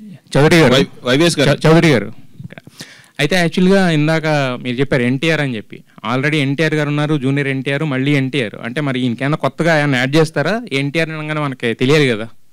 అదేంటంటేనండి, 4వ తరం కొనసాగింపే అది. రామారావు గారు ఒక అదృష్ట రేఖను కొనసాగింపుగా జానకిరామ్ గారు బ్రెయిన్లో ఆ థాట్ ప్రాసెస్ని ఇచ్చేనట్టుగా నేను భావిస్తున్నానండి. ఇప్పుడు కొన్ని ఆలోచనలు ఎందుకు వస్తాయో మనకు తెలియదండి. అవి మనకు రావు, దైవ సంకల్పం కింద భావించి జానకిరామ్ గారి బ్రెయిన్లో అది వచ్చిన తర్వాత అక్కడితో ఆగలదు అది. ఇప్పుడు నేను అనుకుంటా నా కొడుకుని ఇంజనీర్ చేద్దామని, ఆడేమో డాక్టర్ అవుతాడు. ఇతను వాళ్ళ నాన్నగారు ఈ లోకం నుంచి వెళ్ళిపోయినా కూడా ఆ ఆలోచనతో కొనసాగాడు. ఆ టాలెంట్ ఉంది, ఎక్సలెంట్గా డ్యాన్స్ చేస్తాడు, కళ్ళు ఎక్స్ప్రెసివ్గా పెట్టేస్తాడు, మంచిగా నవ్వుతాడు, యాక్టింగ్ చేసేస్తాడు, డైలాగులు చెప్తాడు. అవి లేదనుకోండి, తండ్రి కళ్ళ కన్నాడు అవ్వలేదు. ఇప్పుడు తండ్రి ఆ పేరు పెట్టుకున్నాడు, నా కంట్లో పడ్డాడు. నేను రకరకాలు తిరుగుతున్నానండి. నేను ఇతనే ముందు అనుకుని లేకపోతే వాళ్ళు వచ్చి నన్ను అప్రోచ్ అయ్యి మా అబ్బాయిని పరిచయం, ఇదేం ఫోర్స్ జరగలేదు కదా. ఐ వాజ్ నేను వెళ్తున్నాను, తిరుగుతున్నాను, చూశాడు, బాగుండకపోతే నేను చేయను. హరికృష్ణ గారు కూడా నేను పట్టాభిషేకం నుంచి నేను పోరుతున్నాను ఆయన యాక్ట్ చేయాలని. నేనేమి ఎవరికి ఫేవర్ చేయడానికి ఉండదండి. డబ్బులు కూడా నేను పెట్టాలి కదా సార్. నా ఇంకోళ్ళ డబ్బుల మీద వాళ్ళు వచ్చి నా డబ్బులు పెడతానని సినిమా తీయట్లేదు కదా, నా డబ్బులతో సినిమా తీస్తానే కదా. ఇంకో ప్రొడ్యూసర్ వచ్చి నన్ను సినిమా పరిచయం చేయట్లేదు కదా. ఇందాక మూర్తి గారు కూడా అడిగింది ఏంటి, వాళ్ళతో నేను తీస్తా ఉంటే వాళ్ళు డబ్బులు పెడుతున్నారా? నేనే కదా డబ్బులు పెట్టి సినిమా తీసేది. డబ్బులు లాస్ అయితే నాకు అవుద్ది కదా. ఇప్పుడు సాయిధరం తేజ నా డబ్బులే కదండి, హరికృష్ణ గారని నా డబ్బులే కదా. అది చెప్తున్నా. నేను అడిగింది పేరు అనేది ఏంటంటే ప్రజలకి వాళ్ళకి అర్థమైన దాంట్లోంచి పేరు క్రియేట్ అవుద్దండి. ఏ ఫామ్లో పిలవాలి, పరిచయం చేసేటప్పుడు వాళ్ళకున్న పేరుతో పరిచయం చేస్తాం. వాళ్ళ నాన్నగారు పెట్టిన పేరు అది. దాన్ని ఎలా పిలవాలనేది ప్రజలు నిర్ణయిస్తారు, ప్రేక్షకులు నిర్ణయిస్తారు, నెట్వర్క్స్ నిర్ణయిస్తాయి. అతని పేరును పరిచయం చేయడమే మా బాధ్యత. అతని ప్రతిభను బట్టి ప్రేక్షకులు నిర్ణయిస్తారు, నెట్వర్క్స్ నిర్ణయిస్తాయి, మీలాంటి మహానుభావులు నిర్ణయిస్తారు. మహానుభావులు దాకా ఎందుకు లేను సార్. కాదు ఇప్పుడు మీకు వచ్చిన ఆలోచన ఉంది కదా, ఆలోచనలోంచి కొంతమంది దానిలోంచి ఆలోచించాలని నిర్ణయిస్తారు. అయితే ఇంకొకటి, ఇప్పుడు ఇంతకు ముందు మీరు మూర్తి గారు అడిగినా వేరే అడిగినా కూడా ఇప్పుడు ఏంటంటే వైష్ణవ్ తేజ్ గారిని ఇంట్రడ్యూస్ చేస్తున్నప్పుడు బుచ్చిబాబు గారు, సాయిధరం తేజ్ కాదు వైష్ణవ్ తేజ్ గారిని ఇంట్రడ్యూస్ చేస్తున్నప్పుడు బుచ్చిబాబు గారు చిరంజీవి గారికి కథ చెప్పారు. అలాగే సాయిధరం తేజ్ ఇంట్రడ్యూస్ చేసినప్పుడు మీరు పవన్ కళ్యాణ్ గారి దగ్గరికి వెళ్ళి చెప్పడం అనేది జరిగింది. ఆయన అవసరం లేదన్నారండి. అది అవసరం లేదన్నారు చెప్పేదండి. పవన్ కళ్యాణ్ గారు, హరికృష్ణ గారు, అదే నాకు కథ చెప్పాల్సిన పని లేదు, నీ మీద నాకు నమ్మకం ఉంది, నేను ఓన్లీ కథ చెప్పింది సీతారాముల కళ్యాణం అప్పుడు నాగార్జున గారికి, అది కూడా ఒక 10 to 15 minutes చెప్తుండగా ఇంకా అవసరం లేదు లేవయ్య అన్నారు. అదే సార్ నేను అనేది ఏంటంటే ఇక్కడ ఇప్పుడు ఈయనకి కేర్ టేకర్స్ కింద కొంతమంది ఉన్నారు. ఇప్పుడు నందమూరి జానకిరామ్ గారు అంటే ఇప్పుడు కళ్యాణ్ రామ్ గారు ఉన్నారు, అలాగే ఎన్టీఆర్ గారు ఉన్నారు. బేసిక్ ఏంటంటే మనం వారసుని ఇస్తామన్నప్పుడు ఇప్పుడు వైఎస్ చౌదరి గారు బాగా తీస్తారు సినిమాలు, ఓకే, బట్ ఎలాంటి సబ్జెక్టు ఏంటని తెలుసుకోవాలనేది జనరల్గా ఉంటుంది వాళ్ళు కేర్ టేకర్స్ కింద ఉన్నప్పుడు. ఒక పాయింట్ అన్నా చెప్పారు ఎవరికైనా, అంటే అందరి దగ్గరికి తిరగాల్సిన పని లేదు, కేర్ టేకర్ కింద ఉన్న వాళ్ళకి లేదా అట్లీస్ట్ వాళ్ళ మదర్కైనా ఒక పాయింట్ అనేది చెప్తాం కదా. ఎవరికైనా చెప్పకుండా మనం డైరెక్ట్గా ఇలా వైఎస్ చౌదరి గారు వచ్చారు సినిమా అంటే ఇచ్చారు కదా ఎవరు కూడా. ఎవరు నేను ఎవరికి ఏమి చెప్పి ఇంతవరకు నేను ఆ ఫస్ట్ చెప్పిన సీతారాముల కళ్యాణం తర్వాత ఇంతవరకు ఎవరికి కథ పాయింట్ ఇదని చెప్పి నేను సినిమాలు చేయలేదండి. కథ మొత్తం చెప్తాను, అందరికీ చెప్తాను, అందరికీ చెప్పాను. వాళ్ళైతే కండిషనల్గా ఎప్పుడు ఇది కథ, ఈ కథ చెప్తేనే మేము సినిమా అనేది ఎవరికి జరగలేదు. ఈ సినిమా కథ ఇప్పటి వరకు ఎవరెవరికి చెప్పారు? అందరికీ తెలుసండి. ఓకే, మొత్తం అంటే ఎన్టీఆర్ గారికి, కళ్యాణ్ రామ్ గారికి. మీకు ఏం కావాలి భయ్యా? ఇది ఎవరికి తెలుసు? నీకు ఎవరెవరు పర్మిషన్ లెటర్ కావాలి చెప్పు. కాదు కదా మీకు కథ అందరికి తెలుసు కదా, ఎవరికి తెలుసు అని అడుగుతున్నాను. నీకు ఈ ప్రెస్ మీట్ ద్వారా ఏం కావాలి చెప్పు. ఈ కథ ఎవరికి తెలుసు అని అడుగుతున్నాను నేను. అడిగి నీకు అందులో నీ ఆనందం ఏంటి? నీకెందుకు తెలియాలంటున్నాను సార్, నీకెందుకు తెలియాలి? మీ ఆలోచనకి అంతరంగం ఏంటి? బాహ్య రూపం అర్థమైంది, లోపల అంతరంగం చెప్పు. అంతరంగం ఎందుకు అంటున్నది? ఈ సినిమాకు ఉపయోగపడేది అన్నది ఎవరికి ఆయనకు తెలిసిందా తెలియదా అనేది నీకు ఉపయోగపడి అందులో నీ ఉపయోగం ఏంటంటున్నాను, నీ ఉత్సుకత ఏంటి? ఉత్సుకత కాదు సార్, మీరు ఏం ఇప్పుడు కాదండి, సినిమా చేసే అతనికి తెలుసా తెలియదా అని అడగటం వరకు మీకు వాళ్ళు సినిమా చేసేవాడికి తెలుసు, మీరు అది అడగలేదు. వాళ్ళ కుటుంబంలో అందరికీ తెలుసా అని అడుగుతున్నారు. వైఎస్ గారు ఇక్కడండి సార్. సార్ ఇది ఎన్టీఆర్ అనే పర్సన్ లాంచ్ చేస్తున్నారు, అలాగే ఇందాక చెప్పారు హీరోయిన్ గా కొత్త హీరోయిన్ తీసుకోబోతున్నాం తెలుగు అమ్మాయిని అని, అండ్ అదర్ క్యారెక్టర్స్ కూడా కొత్త టాలెంట్ ని తీసుకోబోతున్నారా? ఇలాంటి ఏమైనా టాలెంట్ హంట్ ఏమైనా నిర్వహించబోతున్నారా? దీనికి హంట్ అనే మాట అనేసాం అనుకోండి రాజేష్ గారు, అంతేగా భయ్య. అయితే హంట్ అనగానే ఏంటంటే ప్రవాహం వచ్చి మన మీద పడుద్ది. హంట్ని మనం మన సైడ్ నుంచి చేస్తే బెటర్. హంట్ అని అనౌన్స్ చేసిన వెంటనే ఒక ప్రవాహం మన ఎత్తుమే పడిపోద్ది, అది ఫ్లడ్ లాగా పడిపోద్ది, మనం ఎత్తుకోలేము, అందులో కొట్టుకుపోతాం మనం అందులో. అందుకని మనకు కావాలన్న విషయం మనకు తెలుసుకుని మనం ఎత్తుకోవటం బెటర్ అని నా ఫీలింగ్. అలా ఆ పని చేస్తున్నా. వైవేస్ గారు సార్, ఇప్పుడు మీరు అప్పుడు తీసిన బ్లాక్ బస్టర్స్ కొన్ని కానీ ఇప్పుడు కానీ జనరేషన్ మారింది, ట్రెండ్ కూడా మారింది, దానికి అనుగుణంగా ఏమైనా కథ తయారు చేసుకున్నారు? అసలు ఇప్పుడు ట్రెండ్ని బట్టి ఏ టైప్ సినిమా చేయాలనుకుంటున్నారు? అంటే నేను కొంచెం లేట్గా వచ్చా కాబట్టి అడిగేశారా? అడిగారు కానీ మీరు నా ఫ్రెండ్, మీరు ఏమైనా అడగచ్చు, చెప్పండి. థ్యాంక్ యూ ఏంటన్నా? Thank you. అంటే ఇప్పుడు పాన్ ఇండియా లెవెల్లో వస్తున్నాయి సినిమాలు. అవును. అంటే వీళ్ళు హీరో చిన్న హీరో అయినా పెద్ద రేంజ్ లో చూపించాలన్న డైరెక్టర్లో ఒక ఆశ ఉంది. ఆ కోణంలో మీరు ఎటువంటి జాగ్రత్తలు తీసుకున్నారు? అది కాదు, ఇది నా కథకి జస్టిఫై దట్టుగా నేను తీస్తానండి. తీసిన తర్వాత దానికి క్రియేట్ అయిన వాల్యూమ్ని బట్టి అది పాన్ ఇండియానా స్థాయి అనేది, ఎందుకంటే కొత్త వాళ్ళతో తీస్తున్నాం కాబట్టి కథ తయారవుతున్న ప్రాసెస్లో దానికి వచ్చే హైప్ను బట్టి రేంజ్ విస్తీర్ణం అనేది అర్థమవుద్ది. అది వ్యాపార ధోరణిలో అది పాన్ ఇండియా వద్దా లేదనేది అర్థమవుద్ది. సార్ చౌదరి గారు, వైవేస్ గారు ఒక క్వశ్చన్ అండి. సార్ ఒక క్వశ్చన్ అండి. V6 లక్ష్మి గారు ఒక్క సెకండ్. ఆవిడ V6 గారే, మీరు చెప్పండి. అయితే మీకు ఇండస్ట్రీలో చాలా మంది పరిచయం, ఎన్టీఆర్ ఫ్యామిలీ నుంచి మెగాస్టార్ ఫ్యామిలీ వరకు, ఏఎన్ఆర్ ఫ్యామిలీ. అయితే ఒక న్యూ బ్యానర్ స్టార్ట్ చేస్తున్నప్పుడు ఇండస్ట్రీ నుంచి ఎవరిని పిలవలేదా, ఎవరు రాలేదా? అంటే అర్థం కాలేదు. అంటే ఒక చిన్న లాంచింగ్ అంటే ఇప్పుడు నేనే ఒక రామారావు గారి ఆశీస్సులతో తీసుకుని ఘాటుకెళ్ళి రామారావు గారి ఆశీస్సులు తీసుకున్నా. అది ఎంత పవర్ అనేది మీకు అర్థమవుతుందా? అది మామూలు పవర్ కాదు. ఆ పవర్ శక్తి స్వరూపం ఎలా ఉంటుందంటే దానికి ఇంకా విలువ కట్టలేం. ఆయన శక్తిని మేము భుజం మీద వేసుకొచ్చి ఇప్పుడు ఆ శక్తి ఇక్కడ తిరుగుతుంది. అది ఆ వైఫై రేంజ్ మనం చెప్పలేం జోన్ల కింద. ఆ శక్తి ఉన్నప్పుడు ఇంక ఎవరు అవసరం ఏముందండి? అంటే అందరు ఆశీస్సులు ఉంటాయి. నేను ప్రాజెక్ట్ స్టార్ట్ చేశాను అనగానే సినిమాలో నేను పనిచేసిన అందరి మనసులు నన్ను బ్లెస్ చేస్తుంటారు. వాళ్ళకి సమయం మళ్ళీ అడగటం, వాళ్ళని పాపం వాళ్ళు ఏదో ఉన్న దానిలో ఇబ్బంది పెడతాం నాకు ఇష్టం లేదు. అందరు ఆశీస్సులు నేను ఇప్పుడు నా రూమ్మేట్ రవితేజ్ ఉన్నాడు, ఆయన హీరో, ఆయన ఆశీస్సులు ఎప్పుడు ఉంటాయి. నా మిత్రుడు మహేష్ బాబు ఉన్నారు, ఆయన ఎప్పుడు నేను బాగుండాలని కోరుకుంటారు. నాగార్జున గారు అయితే ఆయన స్టూడియో ప్రొడక్ట్ని, బాలకృష్ణ గారు అభిమానిని, గుడివాడలో ఉన్నప్పుడు రామారావు గారి కంటిన్యూషను ఆయనతో పనిచేశాను. ఆయన ఎప్పుడు నా విషయసే కోరుకుంటారు, నా మంచిగా కోరుకుంటారు, ఆయన కుటుంబం కానీ ఆయన కానీ. ఇంకా మిగతా అందరూ కూడా మన నందమూరి వంశంలో ప్రతి ఒక్కరు కుటుంబ సభ్యులందరూ కూడా నా మంచితనం కోరుకుంటారు. ఇప్పుడు మా సినిమా కథానాయకుడు మంచితనమే కోరుకుంటారు, అతను మంచి జరగాలని కోరుకుంటారు. వాళ్ళందరూ విషయస్ ఉన్నాయి. పైగా ఇదేమో ప్రకటనే కదండి, సంస్థ ప్రకటనను అతను పేరు ప్రకటించే కార్యక్రమే కదా అది. సో మీరు ఇందాక హీరో గురించి చెప్తూ చాలా ఎస్టాబ్లిష్ చేశారు, ఎన్టీఆర్ని చూసినట్లే ఉంటుందని చెప్పి. ఎన్టీఆర్ చూసినట్లు అనలేదండి. ఓకే, కళ్ళ గురించి కానీ బాడీ గురించి ఇట్లా చెప్పారు చాలాసేపు. సో అంటే ఆయన ఎప్పుడు పరిచయం చేస్తున్నారు, షూటింగ్ ఎప్పుడు మొదలవుతుంది? అది నేను నెక్స్ట్ ప్రెస్ మీట్లో 3 ప్రెస్ మీట్లు పెడతానండి. నెక్స్ట్ ప్రెస్ మీట్లో డెఫినెట్గా అతని ముఖ చిత్రాన్ని పరిచయం చేస్తాను, మనిషిని ముహూర్తం షాట్లో పరిచయం చేస్తాను.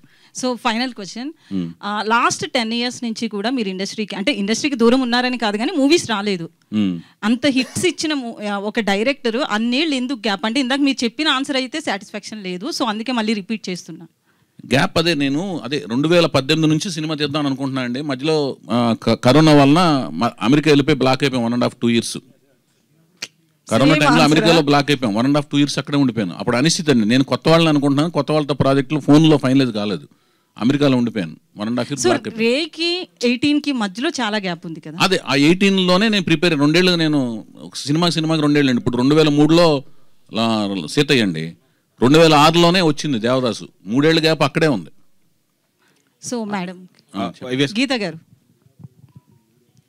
సో అంటే మీకు కూడా ఇండస్ట్రీ మూవీస్ గురించి ఎవ్రీ మూవీకి వస్తారు, సార్తో పాటు మీరు వచ్చి చూస్తుంటారు. సో మీ నాలెడ్జ్ స్క్రిప్ట్లో ఏమన్నా మీరు ఐడియాస్ ఇచ్చారా ఏంటి అసలు? ఆయన ప్రతి ఆలోచన మొదట నాకే చెప్తారండి. సో ఆయనతో ప్రతి మూమెంట్, ఆయన ఆలోచన ప్రతి మూమెంట్లో I'm with him, I'm travelling along with him. So నాకు అంటే ప్రతి మూవీ స్టోరీ స్క్రిప్ట్ ఎలా తయారవుతోంది, ఎలాంటి కొత్త ఇంప్రూవ్మెంట్స్ వచ్చాయి, అన్నీ ప్రతి ఒక్కటి తెలుస్తుందండి. లేపేసి చెప్పేస్తానండి, నిద్రపోతున్నా కూడా. వైవేష్ గారు ఒక క్వశ్చన్ అండి. సార్ 83 నుంచి మీరు పక్క రాష్ట్రాల్లో ఉంటున్నా సరే, మీ రాష్ట్రం మీద అభిమానంతో, మీ ప్రాంతం మీద అభిమానంతో ప్రతి ఎలక్షన్లోని గుడివాడకి వెళ్ళి ఓటేస్తున్నారు ఫ్యామిలీతో సహా. మొన్న జరిగిన ఎలక్షన్స్లో గుడివాడలో ఎమ్మెల్యే మార్పుకి శ్రీకారం చుట్టారు. ఆ మార్పులో మీ పాత్ర ఎంతవరకు ఉంది? అన్నా ఇందాక దీనికి ఆన్సర్ చెప్పాను. కాకపోతే ఇందులో నేను ఒకటే ఇన్ఫర్మేషన్ ఇస్తాను. ప్రతి సంవత్సరం ప్రతి ఎలక్షన్కి వెళ్ళలేదు, ఒక ఇన్ఫర్మేషన్ చెప్తా. ఎలక్షన్ పార్టీల గురించి మాట్లాడిన కానీ ఈ ఎలక్షన్కే వెళ్ళాను నేను గుడివాడ. 94 లాస్ట్, తర్వాత అంతా హైదరాబాద్లోనే యూటిలైజ్ చేసుకున్నాను. ఈ ఎలక్షన్ అప్పుడే అంటే అక్కడ ఓటు ఉంది కదా అని అక్కడికి వెళ్ళాను. డైరెక్టర్ గారు, మీరు ఇప్పుడు వీళ్ళ అబ్బాయిని పరిచయం చేస్తున్నారు, సేమ్ టైమ్ మేబీ ఈ ఇయర్ ఈ సీజన్లోనే బాలకృష్ణ గారి అబ్బాయి మోక్షజ్ఞ కూడా పరిచయం కాబోతున్నాడు. సో ఇది అంటే దీన్ని మీరు ఒక బాధ్యతగా తీసుకుంటున్నారా? రేపు పొద్దున అతన్ని లాంచ్ చేయడం కూడా ఒక ప్రెస్టేజ్ కదా. సో దీన్ని ఎలా చూస్తున్నారు ఈ లాంచ్? అసలు మేమందరం రామారావు గారు బాలయ్య బాబు గారిని పరిచయం చేస్తున్నారని 1975లో ఎప్పుడైతే అన్నదమ్ముల అనుబంధం చూసామో, బాలకృష్ణ గారు లాంచింగ్ కోసం ఎంత అవైట్ చేసామో, ఎంత తహతహలాడామో, నిజంగా తహతహలాడామండి. గుడివాడలో ఫ్యాన్స్ ఓపెన్ చేసి అప్పుడు మద్రాసు ట్రైన్ ఎక్కాను నేను బాలకృష్ణ గారికి. తర్వాత మద్రాసు వెళ్ళి ఫ్యాన్స్ లెటర్స్ రాసి ఎన్టీఆర్ ఫ్యాన్స్ అంతా ఎన్బీకే ఫ్యాన్స్ అవ్వాలని బాలకృష్ణ గారి దగ్గరుండి చాలా సినిమాల వరకు లెటర్స్ కరస్పాండ్ చేసినవాడిని. ఆయన ఎంట్రీ కోసం ఎంత అవైట్ చేశామో, బాలకృష్ణ గారి అబ్బాయి మోక్షజ్ఞ ఎంట్రీ కోసం అంతే అవైటింగ్ అండి. నేనే కాదు, ప్రపంచవ్యాప్తంగా ఉన్న నందమూరి వంశ అభిమానులందరూ అంతే అవైటింగ్. ఆ అవైటింగ్ అనేది అతి త్వరలోనే దానికి ఒక కర్టెన్ అనేది రైజ్ అవుతుందని నా ప్రగాఢ నమ్మకం, విశ్వాసం అండి. చౌదరి గారు, కంగ్రాచులేషన్స్ అండి. ముందు thank you so much, all the best. అయ్యో థ్యాంక్ యూ సార్. మీ ప్రతి సినిమాలో ఒక మ్యానరిజం ఉంటుంది. ఆ మ్యానరిజం ఎంత పాపులర్ అంటే, హరికృష్ణ గారు ఈస్ట్ గోదావరి వెళ్ళారంట. ఈస్ట్ గోదావరిలో ఒక అభిమాని వచ్చి హరికృష్ణ గారు కాళ్ళ మీద పడిపోయి, నేను సీతయ్య 10 సార్లు చూశాను సార్, సీతయ్య 10 సార్లు చూశాను సార్ అని చాలా గట్టిగా చెప్తున్నాడు అంట. ఆ పక్కన ఉన్న వాళ్ళు సర్లేరా వెళ్ళరా అంటే, లేదు నేను సీతయ్య 10 సార్లు చెప్పానంటే, హరికృష్ణ గారు అన్నారు అటు సీతయ్య చూశాడు రా, ఎవరి మాట వినడు. అలా ఈ సినిమాలో కూడా ఏమైనా ఉంటుందా? ఎవరి మాట వినద్దు అనేది నా ఫస్ట్ ఆటోగ్రాఫ్ అండి. నాకు సీతారామ కళ్యాణం సినిమా మొదటి సినిమా తీసిన వెంటనే ఒక ఫస్ట్ వచ్చిన అభిమాని ఎవరైతే, సార్ మీ పాటలు బాగా తీశారు, సినిమా బాగా తీశారు, మీ ఆటోగ్రాఫ్ కావాలి సార్ అని ఒక అతను అడిగితే, నిజంగానే రియల్ లైఫ్లో ఎవరి మాట వినరు కాబట్టి ఎవరి మాట వినద్దు అని నేను సంతకం చేయడం బింగేశా. ఎవరి మాట వినద్దు వైవిఎస్ చౌదరి అని. సీతయ్య సినిమా తీస్తున్నప్పుడు సీతయ్య అంటే సాఫ్ట్గా ఉంది, దానికి ఏదన్నా ఎలివేషను రగ్గుడ్నెస్ తీసుకురావాలంటే ఒక క్యాప్షన్ ట్యాగ్ లైన్ పెడితే బాగుంటుందనే ఉద్దేశంతో సీతయ్య ఎవ్వరి మాట వినడు అని నేను దాన్ని నా ఆటోగ్రాఫ్ని ట్యాగ్ లైన్ చేశాను. అక్కడ నుంచి మీరు అన్నట్లే అది పర్యాయ పదం అయిపోయింది. ఎవరి మాట వినట్లేదు అనుకో, వీడు సీతయ్యరా, ఒక అమ్మాయి వినట్లేదు అనుకో, అదొక పెద్ద సీతమ్మరా, అట్లా అంటాం అనేది పర్యాయపదం అవడం. అది చూసినప్పుడు నాకు కొంచెం ఆనందం కలుగుతుంటుంది. అది థ్యాంక్